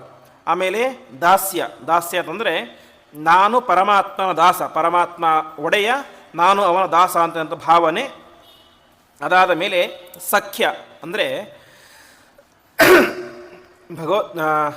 ಆಚಾರ್ಯರು ತಾತ್ಪರ್ಯ ನಿರ್ಣಯದಲ್ಲಿ ಮತ್ತು ಭಾಗವತಲ್ಲಿ ವೇದವ್ಯಾಸದೇವರು ಹೇಳುವಂತೆ ಪರಮಾತ್ಮ ನಮ್ಮ ಮಧ್ಯೆ ಯಾವ ರೀತಿ ಭಾವನೆ ಇರಬೇಕು ಅಂದರೆ ಸ್ನೇಹಿತನ ಭಾವನೆ ಇರಬೇಕು ಅಂತೆ. ಪರಮಾತ್ಮ ನಮಗೆ ಅತ್ಯಂತ ಆಪ್ತ ಸ್ನೇಹಿತನಾಗಿದ್ದಾನೆ ಅಂತ ಭಾವಿಸಬೇಕು ಅಂತ. ಹೀಗೆ ಪರಮಾತ್ಮನಲ್ಲಿ ಸ್ನೇಹ ಇರಬೇಕು. ಇಷ್ಟೆಲ್ಲ ಆದಮೇಲೆ ಆತ್ಮ ನಿವೇದನಂ ಅಂತ ನಮ್ಮನ್ನು ಪೂರ್ತಿಯಾಗಿ ನಾವು ಪರಮಾತ್ಮನಿಗೆ ಸಮರ್ಪಣೆ ಮಾಡ್ಕೊಳ್ಬೇಕು. ಇದು 9 ವಿಧವಾದಂತಹ ಭಕ್ತಿ, 9 ವಿಧ ಭಕ್ತಿ ಅಂತ. ಇಷ್ಟನ್ನು ಮಾಡಿದರೆ ಏನಾಗುತ್ತೆ? ಪರಮಾತ್ಮ ನಮ್ಮನ್ನು ಉದ್ಧಾರ ಮಾಡ್ತಾನೆ ಅಂತ ಈ ರೀತಿಯಾದಂತಹ ತಾನು ಕಲಿತಂತಹ ಪಾಠವನ್ನು, ಅಂದರೆ ತಾನು ಚಿಂತನೆ ಮಾಡಿದಂಥ ಪಾಠವನ್ನು ಅವರ ಮುಂದೆ ತಿಳಿಸ್ತಾ ಇದ್ದಾನೆ. ಇಷ್ಟು ಹೇಳಿದಾಗ ಹಿರಣ್ಯಕಶಿಪು ಭಾರಿ ಸಿಟ್ಟು ಬಂತು ಅಂತೆ. ತಕ್ಷಣದಲ್ಲಿ ಅವನನ್ನು ದೊಡ್ಡ ಆಸನದಲ್ಲಿ ಕೂತ್ಕೊಂಡಿದ್ದಾನೆ. ನೇರವಾಗಿ ಅವನನ್ನು ಎತ್ತಿ ಕೆಳಗಡೆ ಬಿಸಾಕಿ ಬಿಡ್ತಾನೆ. ತನ್ನ 6 ವರ್ಷದ ಪುಟ್ಟ ಬಾಲಕ ಅಂತ ಕೂಡ ನೋಡದೇನೆ ಅವನನ್ನು ನೇರವಾಗಿ ಬಿಸಾಕಿ ಬಿಡ್ತಾನೆ. ಆವಾಗ ಹಿರಣ್ಯಕಶಿಪಿಗೆ ಗೊತ್ತಾಗುತ್ತೆ ಅಂತೆ, ಇದು ಚಂಡಾಮರ್ಕರು ಹೇಳಿಕೊಟ್ಟಂತಹ ಪಾಠ ಅಲ್ಲ ಅಂತ. ಯಾಕೆಂದರೆ ಚಂಡಾಮರ್ಕರ ಸ್ವಭಾವ ಏನು, ಅವರ ವಿದ್ಯೆ ಏನು ಅಂತ ಹಿರಣ್ಯಕಶಿಪಿಗೆ ಚೆನ್ನಾಗಿ ಗೊತ್ತಿತ್ತು. ಅವರು ಯಾವತ್ತೂ ಕೂಡ ಪರಮಾತ್ಮ ಸರ್ವೋತ್ತಮ ಅಂತ ಹೇಳಿ ಸಾಧ್ಯನೇ ಇಲ್ಲ. ಹಾಗಾಗಿ ಇದು ಅವರು ಹೇಳಿಕೊಟ್ಟಂತಹ ಪಾಠ ಅಲ್ಲ, ಇವರಿಗೆ ಬೇರೆ ಯಾರು ಹೇಳಿಕೊಟ್ಟಿದ್ದಾರೆ ಅಂತ ಕೇಳ್ತಾರೆ ಅಂತೆ. ಇಷ್ಟು ಹೇಳಿದಾಗ, ನಿಮಗೆ ಇನ್ನೊಂದು ಕೊನೆಯ ಚಾನ್ಸ್ ಕೊಡ್ತಾ ಇದ್ದೇನೆ, ಇದರಲ್ಲಿ ಸೋತರೆ ನಿಮಗೆ ಸಾವು ನಿಶ್ಚಿತ ಅಂತ ಅವರಿಗೆ ಹೆದರಿಕೆಯನ್ನುಂಟು ಮಾಡಿ ಮತ್ತೆ ನಮ್ಮ ಮಗನನ್ನು ಕರೆದುಕೊಂಡು ಹೋಗಿ ಅಂತ ಹೇಳ್ತಾರೆ. ಮತ್ತೆ ಆಗುತ್ತೆ, ಇದೇ ರೀತಿಯಾಗಿ ಆಗುತ್ತೆ. ಇಷ್ಟಾದಾಗ ಹಿರಣ್ಯಕಶಿಪು ತೀರ್ಮಾನವನ್ನು ಮಾಡ್ತಾನೆ, ಇನ್ನು ನಾನು ನನ್ನ ಮಗನನ್ನು ಜೀವಂತ ಉಳಿಸಬಾರದು ಅಂತ ತೀರ್ಮಾನವನ್ನು ಮಾಡ್ತಾನೆ. ತೀರ್ಮಾನ ಮಾಡಿ ಏನು ಮಾಡಿದ, ತನ್ನ ಸೈನಿಕರನ್ನು ಕರೆದು ಹೇಳ್ತಾನೆ, ನೀವು ಏನು ಮಾಡ್ತೀರಿ ಗೊತ್ತಿಲ್ಲ, ಇವನನ್ನು ನನ್ನ ಮಗ ಅಂತ ಏನೋ ಹಿಂದೆ ಮುಂದೆ ನೋಡಬೇಡಿ, ಅವಶ್ಯವಾಗಿ ಇವನನ್ನು ಕರೆದುಕೊಂಡು ಹೋಗಿ ಸಂಹಾರ ಮಾಡಿ ಎಂಬುದಾಗಿ ಹೇಳಿಬಿಡ್ತಾನೆ ಅಂತೆ. ಎಲ್ಲ ದೈತ್ಯರು ಕೂಡ ಮನಸ್ಸಿಗೆ ಬೇಜಾರಾಯಿತು. ಯಾಕಂದರೆ ತಾವು ಎತ್ತಿ ಆಡಿಸಿ ಅಳಿಸಿದಂಥ ಕೂಸು ಪ್ರಹ್ಲಾದ ರಾಜರು ಅವರನ್ನೇ ಕೊಲ್ಲು ಅಂತ ಹೇಳ್ತಾ ಇದ್ದಾನೆ, ಆದರೆ ಅನಿವಾರ್ಯ ಏನು ಮಾಡಲಿಕ್ಕಾಗೋದಿಲ್ಲ ಅಂತ ಎಲ್ಲರೂ ಕೂಡ ಏನು ಮಾಡಿದರು, ಪ್ರಹ್ಲಾದ ರಾಜನನ್ನು ಬೆಟ್ಟದ ಮೇಲೆ ಕರೆದುಕೊಂಡು ಹೋಗ್ತಾರೆ ಅಂತೆ. ಕರೆದುಕೊಂಡು ಹೋಗಿ ಹೇಳ್ತಾರೆ, ಪ್ರಹ್ಲಾದ ಯಾಕೆಷ್ಟು ಹಠ ಮಾಡ್ತೀಯ, ಒಂದು ಸಲ ಹಿರಣ್ಯಕಶಿಪು ಸರ್ವೋತ್ತಮ ಅಂತ ಹೇಳಿಬಿಡು, ನಿಮ್ಮ ತಂದೆಗೆ ಭಾರಿ ಖುಷಿಯಾಗುತ್ತೆ ಅಂತ ಹೇಳ್ತಾರೆ ಅಂತೆ. ಪ್ರಹ್ಲಾದ ಹೇಳ್ತಾರೆ, ಅದು ಹೇಳಲಿಕ್ಕೆ ಸರ್ವಥಾ ಸಾಧ್ಯ ಇಲ್ಲ ಅಂತ. ಕೊನೆಗೆ ಅನಿವಾರ್ಯವಾಗಿ ಆ ಒಂದು ಬೆಟ್ಟದ ಮೇಲುಗಡೆಯಿಂದಾಗಿ ಅವನನ್ನು ಕೆಳಗಡೆ ಬಿಸಾಕಿ ಅರಮನೆಗೆ ವಾಪಸ್ ಬರ್ತಾರೆ. ಆದರೆ ಅವರಿಗಿಂತ ಮುಂಚೆಯೇ ಪ್ರಹ್ಲಾದ ರಾಜ ಅಲ್ಲಿಗೆ ಬಂದುಬಿಟ್ಟಿದ್ದರು. ಅಂದರೆ ನಿರಂತರವಾಗಿ ಪರಮಾತ್ಮನನ್ನು ಸ್ಮರಣೆ ಮಾಡ್ತಾ ಇದ್ದಂಥ ಪ್ರಹ್ಲಾದ ರಾಜರನ್ನು ಸಾಕ್ಷಾತ್ ಪರಮಾತ್ಮನೇ ಬಂದು ಕಾಯ್ದ. ಮತ್ತೆ ಮಾಡಿದ ಪ್ರಹ್ಲಾದ ರಾಜರಿಗೆ ದೊಡ್ಡದಾದಂಥ ಈಟಿಗಳಿಂದ, ಕತ್ತಿಗಳಿಂದ ನಮಗೆ ಚುಸ್ತಾರಂತೆ, ಆವಾಗಲೂ ಕೂಡ ಏನೂ ಆಗೋದಿಲ್ಲ. ದೊಡ್ಡ ಆನೆಯಿಂದಾಗಿ ತುಳಿಸ್ತಾರೆ, ಆವಾಗಲೂ ಕೂಡ ಏನಾಗೋದಿಲ್ಲ. ವಿಷ ಹಾಕ್ತಾರೆ, ಉಪವಾಸ ಮಾಡ್ತಾರೆ, ದೊಡ್ಡ ದೊಡ್ಡ ಹಾವುಗಳನ್ನು ಕಚ್ಚಿಸ್ತಾರೆ, ಒಟ್ಟಿನಲ್ಲಿ ಬೆಂಕಿಯನ್ನು ಹಾಕ್ತಾರೆ ಅಂತ ಅವನಿಗೆ. ಒಟ್ಟಿನಲ್ಲಿ ಒಬ್ಬ ಮನುಷ್ಯನನ್ನು ಯಾವ ರೀತಿಯ ಕೊಲ್ಲಿಕ್ಕೆ ಸಾಧ್ಯವೋ ಅಷ್ಟೆಲ್ಲ ರೀತಿಯಲ್ಲೂ ಪ್ರಯತ್ನ ಮಾಡ್ತಾರೆ. ಏನು ಮಾಡಿದರೂ ಕೂಡ ಪ್ರಹ್ಲಾದ ರಾಜನನ್ನು ಸಾಯಿಸಲಿಕ್ಕೆ ಸಾಧ್ಯ ಆಗೋದಿಲ್ಲ ಅಂತೆ. ಆವಾಗ ಹಿರಣ್ಯಕಶಿಪಿಗೆ ಅನಿಸುತ್ತೆ ಅಂತೆ, ನಾನು ಸಾಯಬಾರ್ದು ಅಂತ ಹೊರ ಕೇಳಿದ್ದು ನನಗೋಸ್ಕರನೋ ಇವನಿಗೋಸ್ಕರನೋ ಅಂತ. ಯಾಕೆಂದರೆ ಏನು ಪ್ರಯತ್ನ ಮಾಡಿದರೂ ಕೂಡ ಇವನು ಸೋಲ್ತಾನೇ ಇಲ್ಲ, ಸಾಯ್ತಾನೇ ಇಲ್ಲ. ಹಾಗಾಗಿ ಅವನಿಗೆ ತುಂಬ ಬೇಸರ ಆಗುತ್ತೆ, ಅಷ್ಟೇ ಸಿಟ್ಟು ಬರುತ್ತೆ, ಎಲ್ಲವೂ ಕೂಡ ಆಗುತ್ತೆ. ಕೊನೆಗೆ ಚಂಡಾಮರ್ಕರು ಕರೆತಂದು ಹೇಳ್ತಾರೆ ಅಂತೆ, ಹಿರಣ್ಯಕಶಿಪು ನೀನೇ ಚಿಂತೆ ಮಾಡಬೇಡ, ನಮ್ಮ ಕೈಯಲ್ಲಿ ಇವನನ್ನು ಸರಿಯಾಗಿ ಪಾಠ ಮಾಡಲಿಕ್ಕೆ ಸಾಧ್ಯ ಇಲ್ಲ. ಆದರೆ ನಮ್ಮ ತಂದೆ ಶುಕ್ರಾಚಾರ್ಯರಿದ್ದಾರೆ, ಅವರು ನಿಮ್ಮ ಮಗನಿಗೆ ಚೆನ್ನಾಗಿ ಉಪದೇಶ ಮಾಡ್ತಾರೆ. ಹಾಗಾಗಿ ನಾವು ಅವರನ್ನು ಕರೆಸೋಣ, ಅವರ ಮೂಲಕ ನಿಮ್ಮ ಮಗನಿಗೆ ಉಪದೇಶವನ್ನು ಮಾಡೋಣ, ಆವಾಗ ನಿನ್ನ ಮಗ ಸರಿಯಾದಂಥ ದಾರಿಗೆ ಬರ್ತಾನೆ ಎಂಬುದಾಗಿ ಹೇಳ್ತಾರೆ ಅಂತೆ. ಆವಾಗ ಚಂಡಾಮರ್ಕರು ನೇರವಾಗಿ ತಮ್ಮ ತಂದೆ ಇದ್ದಂಥ ಸ್ಥಳಕ್ಕೆ ಹೋಗ್ತಾರೆ. ತಮ್ಮ ತಂದೆಯನ್ನು ಕರೆದುಕೊಂಡು ಬರ್ತಾರೆ. ಕರೆದುಕೊಂಡು ಬಂದು ಹೇಳ್ತಾರೆ, ನೋಡಿ ನಮ್ಮ ದೈತ್ಯರಿಗೆ ದೊಡ್ಡ ಕಷ್ಟ ಬಂದಿದೆ. ದೈತ್ಯರಿಗೆ ದೊಡ್ಡ ರಾಜ ಯಾರು? ಹಿರಣ್ಯಕಶಿಪು. ಆದರೆ ಇವತ್ತೇನಾಗಿದೆ, ಅವನ ಮಗನಾದಂಥ ಪ್ರಹ್ಲಾದನೇ ದೊಡ್ಡ ತಪ್ಪು ಹಾದಿಯನ್ನು ಹಿಡಿದು ಬಿಟ್ಟಿದ್ದಾನೆ. ಹಾಗಾಗಿ ನೀವು ಬಂದು ಅವನಿಗೆ ಸರಿಯಾದಂತಹ ಮಾರ್ಗದರ್ಶನವನ್ನು ಮಾಡಿ, ಸರಿಯಾದಂಥ ಉಪದೇಶವನ್ನು ಮಾಡಿ, ಅವನಿಗೂ ಉದ್ಧಾರ ಆಗಬೇಕು, ಅವನ ತಂದೆಯಾದಂತಹ ಹಿರಣ್ಯಕಶಿಪುವಿಗೂ ಸಂತೋಷ ಆಗಬೇಕು. ಆ ರೀತಿಯಾದಂಥ ಕೆಲಸವನ್ನು ನೀವು ಮಾಡಬೇಕು ಎಂಬುದಾಗಿ ತಮ್ಮ ತಂದೆಯಾದಂತಹ ಶುಕ್ರಾಚಾರ್ಯರ ಹತ್ತಿರ ಚಂಡಾಮರ್ಕರು ಪ್ರಾರ್ಥನೆಯನ್ನು ಮಾಡ್ತಾರೆ. ಆ ರೀತಿಯಾಗಿ ಪ್ರಾರ್ಥನೆ ಮಾಡಿದಾಗ ಶುಕ್ರಾಚಾರ್ಯರು ಅವಶ್ಯವಾಗಿ ಆಗೇ ಆಗಲಿ, ನಾನು ಆ ಪ್ರಹ್ಲಾದ ರಾಜನಿಗೆ ಸರಿಯಾದಂಥ ಪಾಠವನ್ನು ಮಾಡಿ ಅವನ ಉದ್ಧಾರವನ್ನು ಮಾಡ್ತಾನೆ, ಆ ಮೂಲಕ ಹಿರಣ್ಯಕಶಿಪುವಿಗೂ ಸಂತೋಷವನ್ನು ಉಂಟು ಮಾಡ್ತೀನಿ ಎಂಬುದಾಗಿ ಹೇಳ್ತಾರೆ. ಈ ರೀತಿಯಾಗಿ ಸಾಯಲಿಕ್ಕೆ ಅಂತ ಬಂದಂತಹ ಪ್ರಹ್ಲಾದ ರಾಜರು ಮತ್ತೆ ಪುನಃ ಗುರುಕುಲಕ್ಕೆ ವಾಪಸ್ ಬರ್ತಾರೆ. ವಾಪಸ್ ಬಂದಾಗ ಅಲ್ಲಿ ಚಂಡಾಮರ್ಕರು ಮಾತ್ರ ಇರಲಿಲ್ಲ, ಅವರ ಜೊತೆಗೆ ದೈತ್ಯರ ಗುರುಗಳಾದಂಥ ಶುಕ್ರಾಚಾರ್ಯರು ಕೂಡ ಇರ್ತಾರೆ. ಅವರು ಹೇಳ್ತಾರೆ, ನಾನು ನಿನಗೆ ನಾಳೆಯಿಂದ ಪಾಠವನ್ನು ಪ್ರಾರಂಭ ಮಾಡ್ತೇನೆ, ಪಾಠಕ್ಕೆ ಸಿದ್ಧನಾಗಿರು ಎಂಬುದಾಗಿ ಆಜ್ಞೆಯನ್ನು ಮಾಡ್ತಾರೆ. ಈ ರೀತಿಯಾಗಿ ಹೇಳಿದಾಗ ಪ್ರಹ್ಲಾದ ರಾಜರು ಹೇಳ್ತಾರೆ, ಅವಶ್ಯವಾಗಿ ನೀವೇನು ಪಾಠ ಮಾಡ್ತಿರೋ ಮಾಡಿ, ನಾನು ತಿಳಿಯೋದು ಮಾತ್ರ ಏನನ್ನ ಪರಮಾತ್ಮನನ್ನೇ ಸರ್ವೋತ್ತಮನಾಗಿ ತಿಳಿಯೋದು ಎಂಬುದಾಗಿ ಹೇಳ್ತಾರೆ ಅಂತೆ. ಇಷ್ಟಾದ ಮೇಲೆ ಮರುದಿವಸದಿಂದಾಗಿ ಶುಕ್ರಾಚಾರ್ಯ ಪಾಠ ಎಂಬುದು ಪ್ರಾರಂಭ ಆಗುತ್ತೆ. ಆ ಪಾಠ ಯಾವ ರೀತಿಗೆ ನಡೆಯಿತು, ಪ್ರಹ್ಲಾದ ಏನನ್ನು ಕಲಿತ, ಏನನ್ನು ಗುರುಗಳ ಮುಂದೆ ಒಪ್ಪಿಸಿದ ಎನ್ನುವಂಥ ಎಲ್ಲ ವಿಚಾರವನ್ನು ಕೂಡ ಮತ್ತೆ ನಾವು ನಾಳೆಯ ಪ್ರವಚನದಲ್ಲಿ ನೋಡೋಣ ಎಂಬುದಾಗಿ ಹೇಳ್ತಾ ಇಂದಿನ ಪ್ರವಚನವನ್ನು ಶ್ರೀಕೃಷ್ಣಾರ್ಪಣಮಸ್ತು.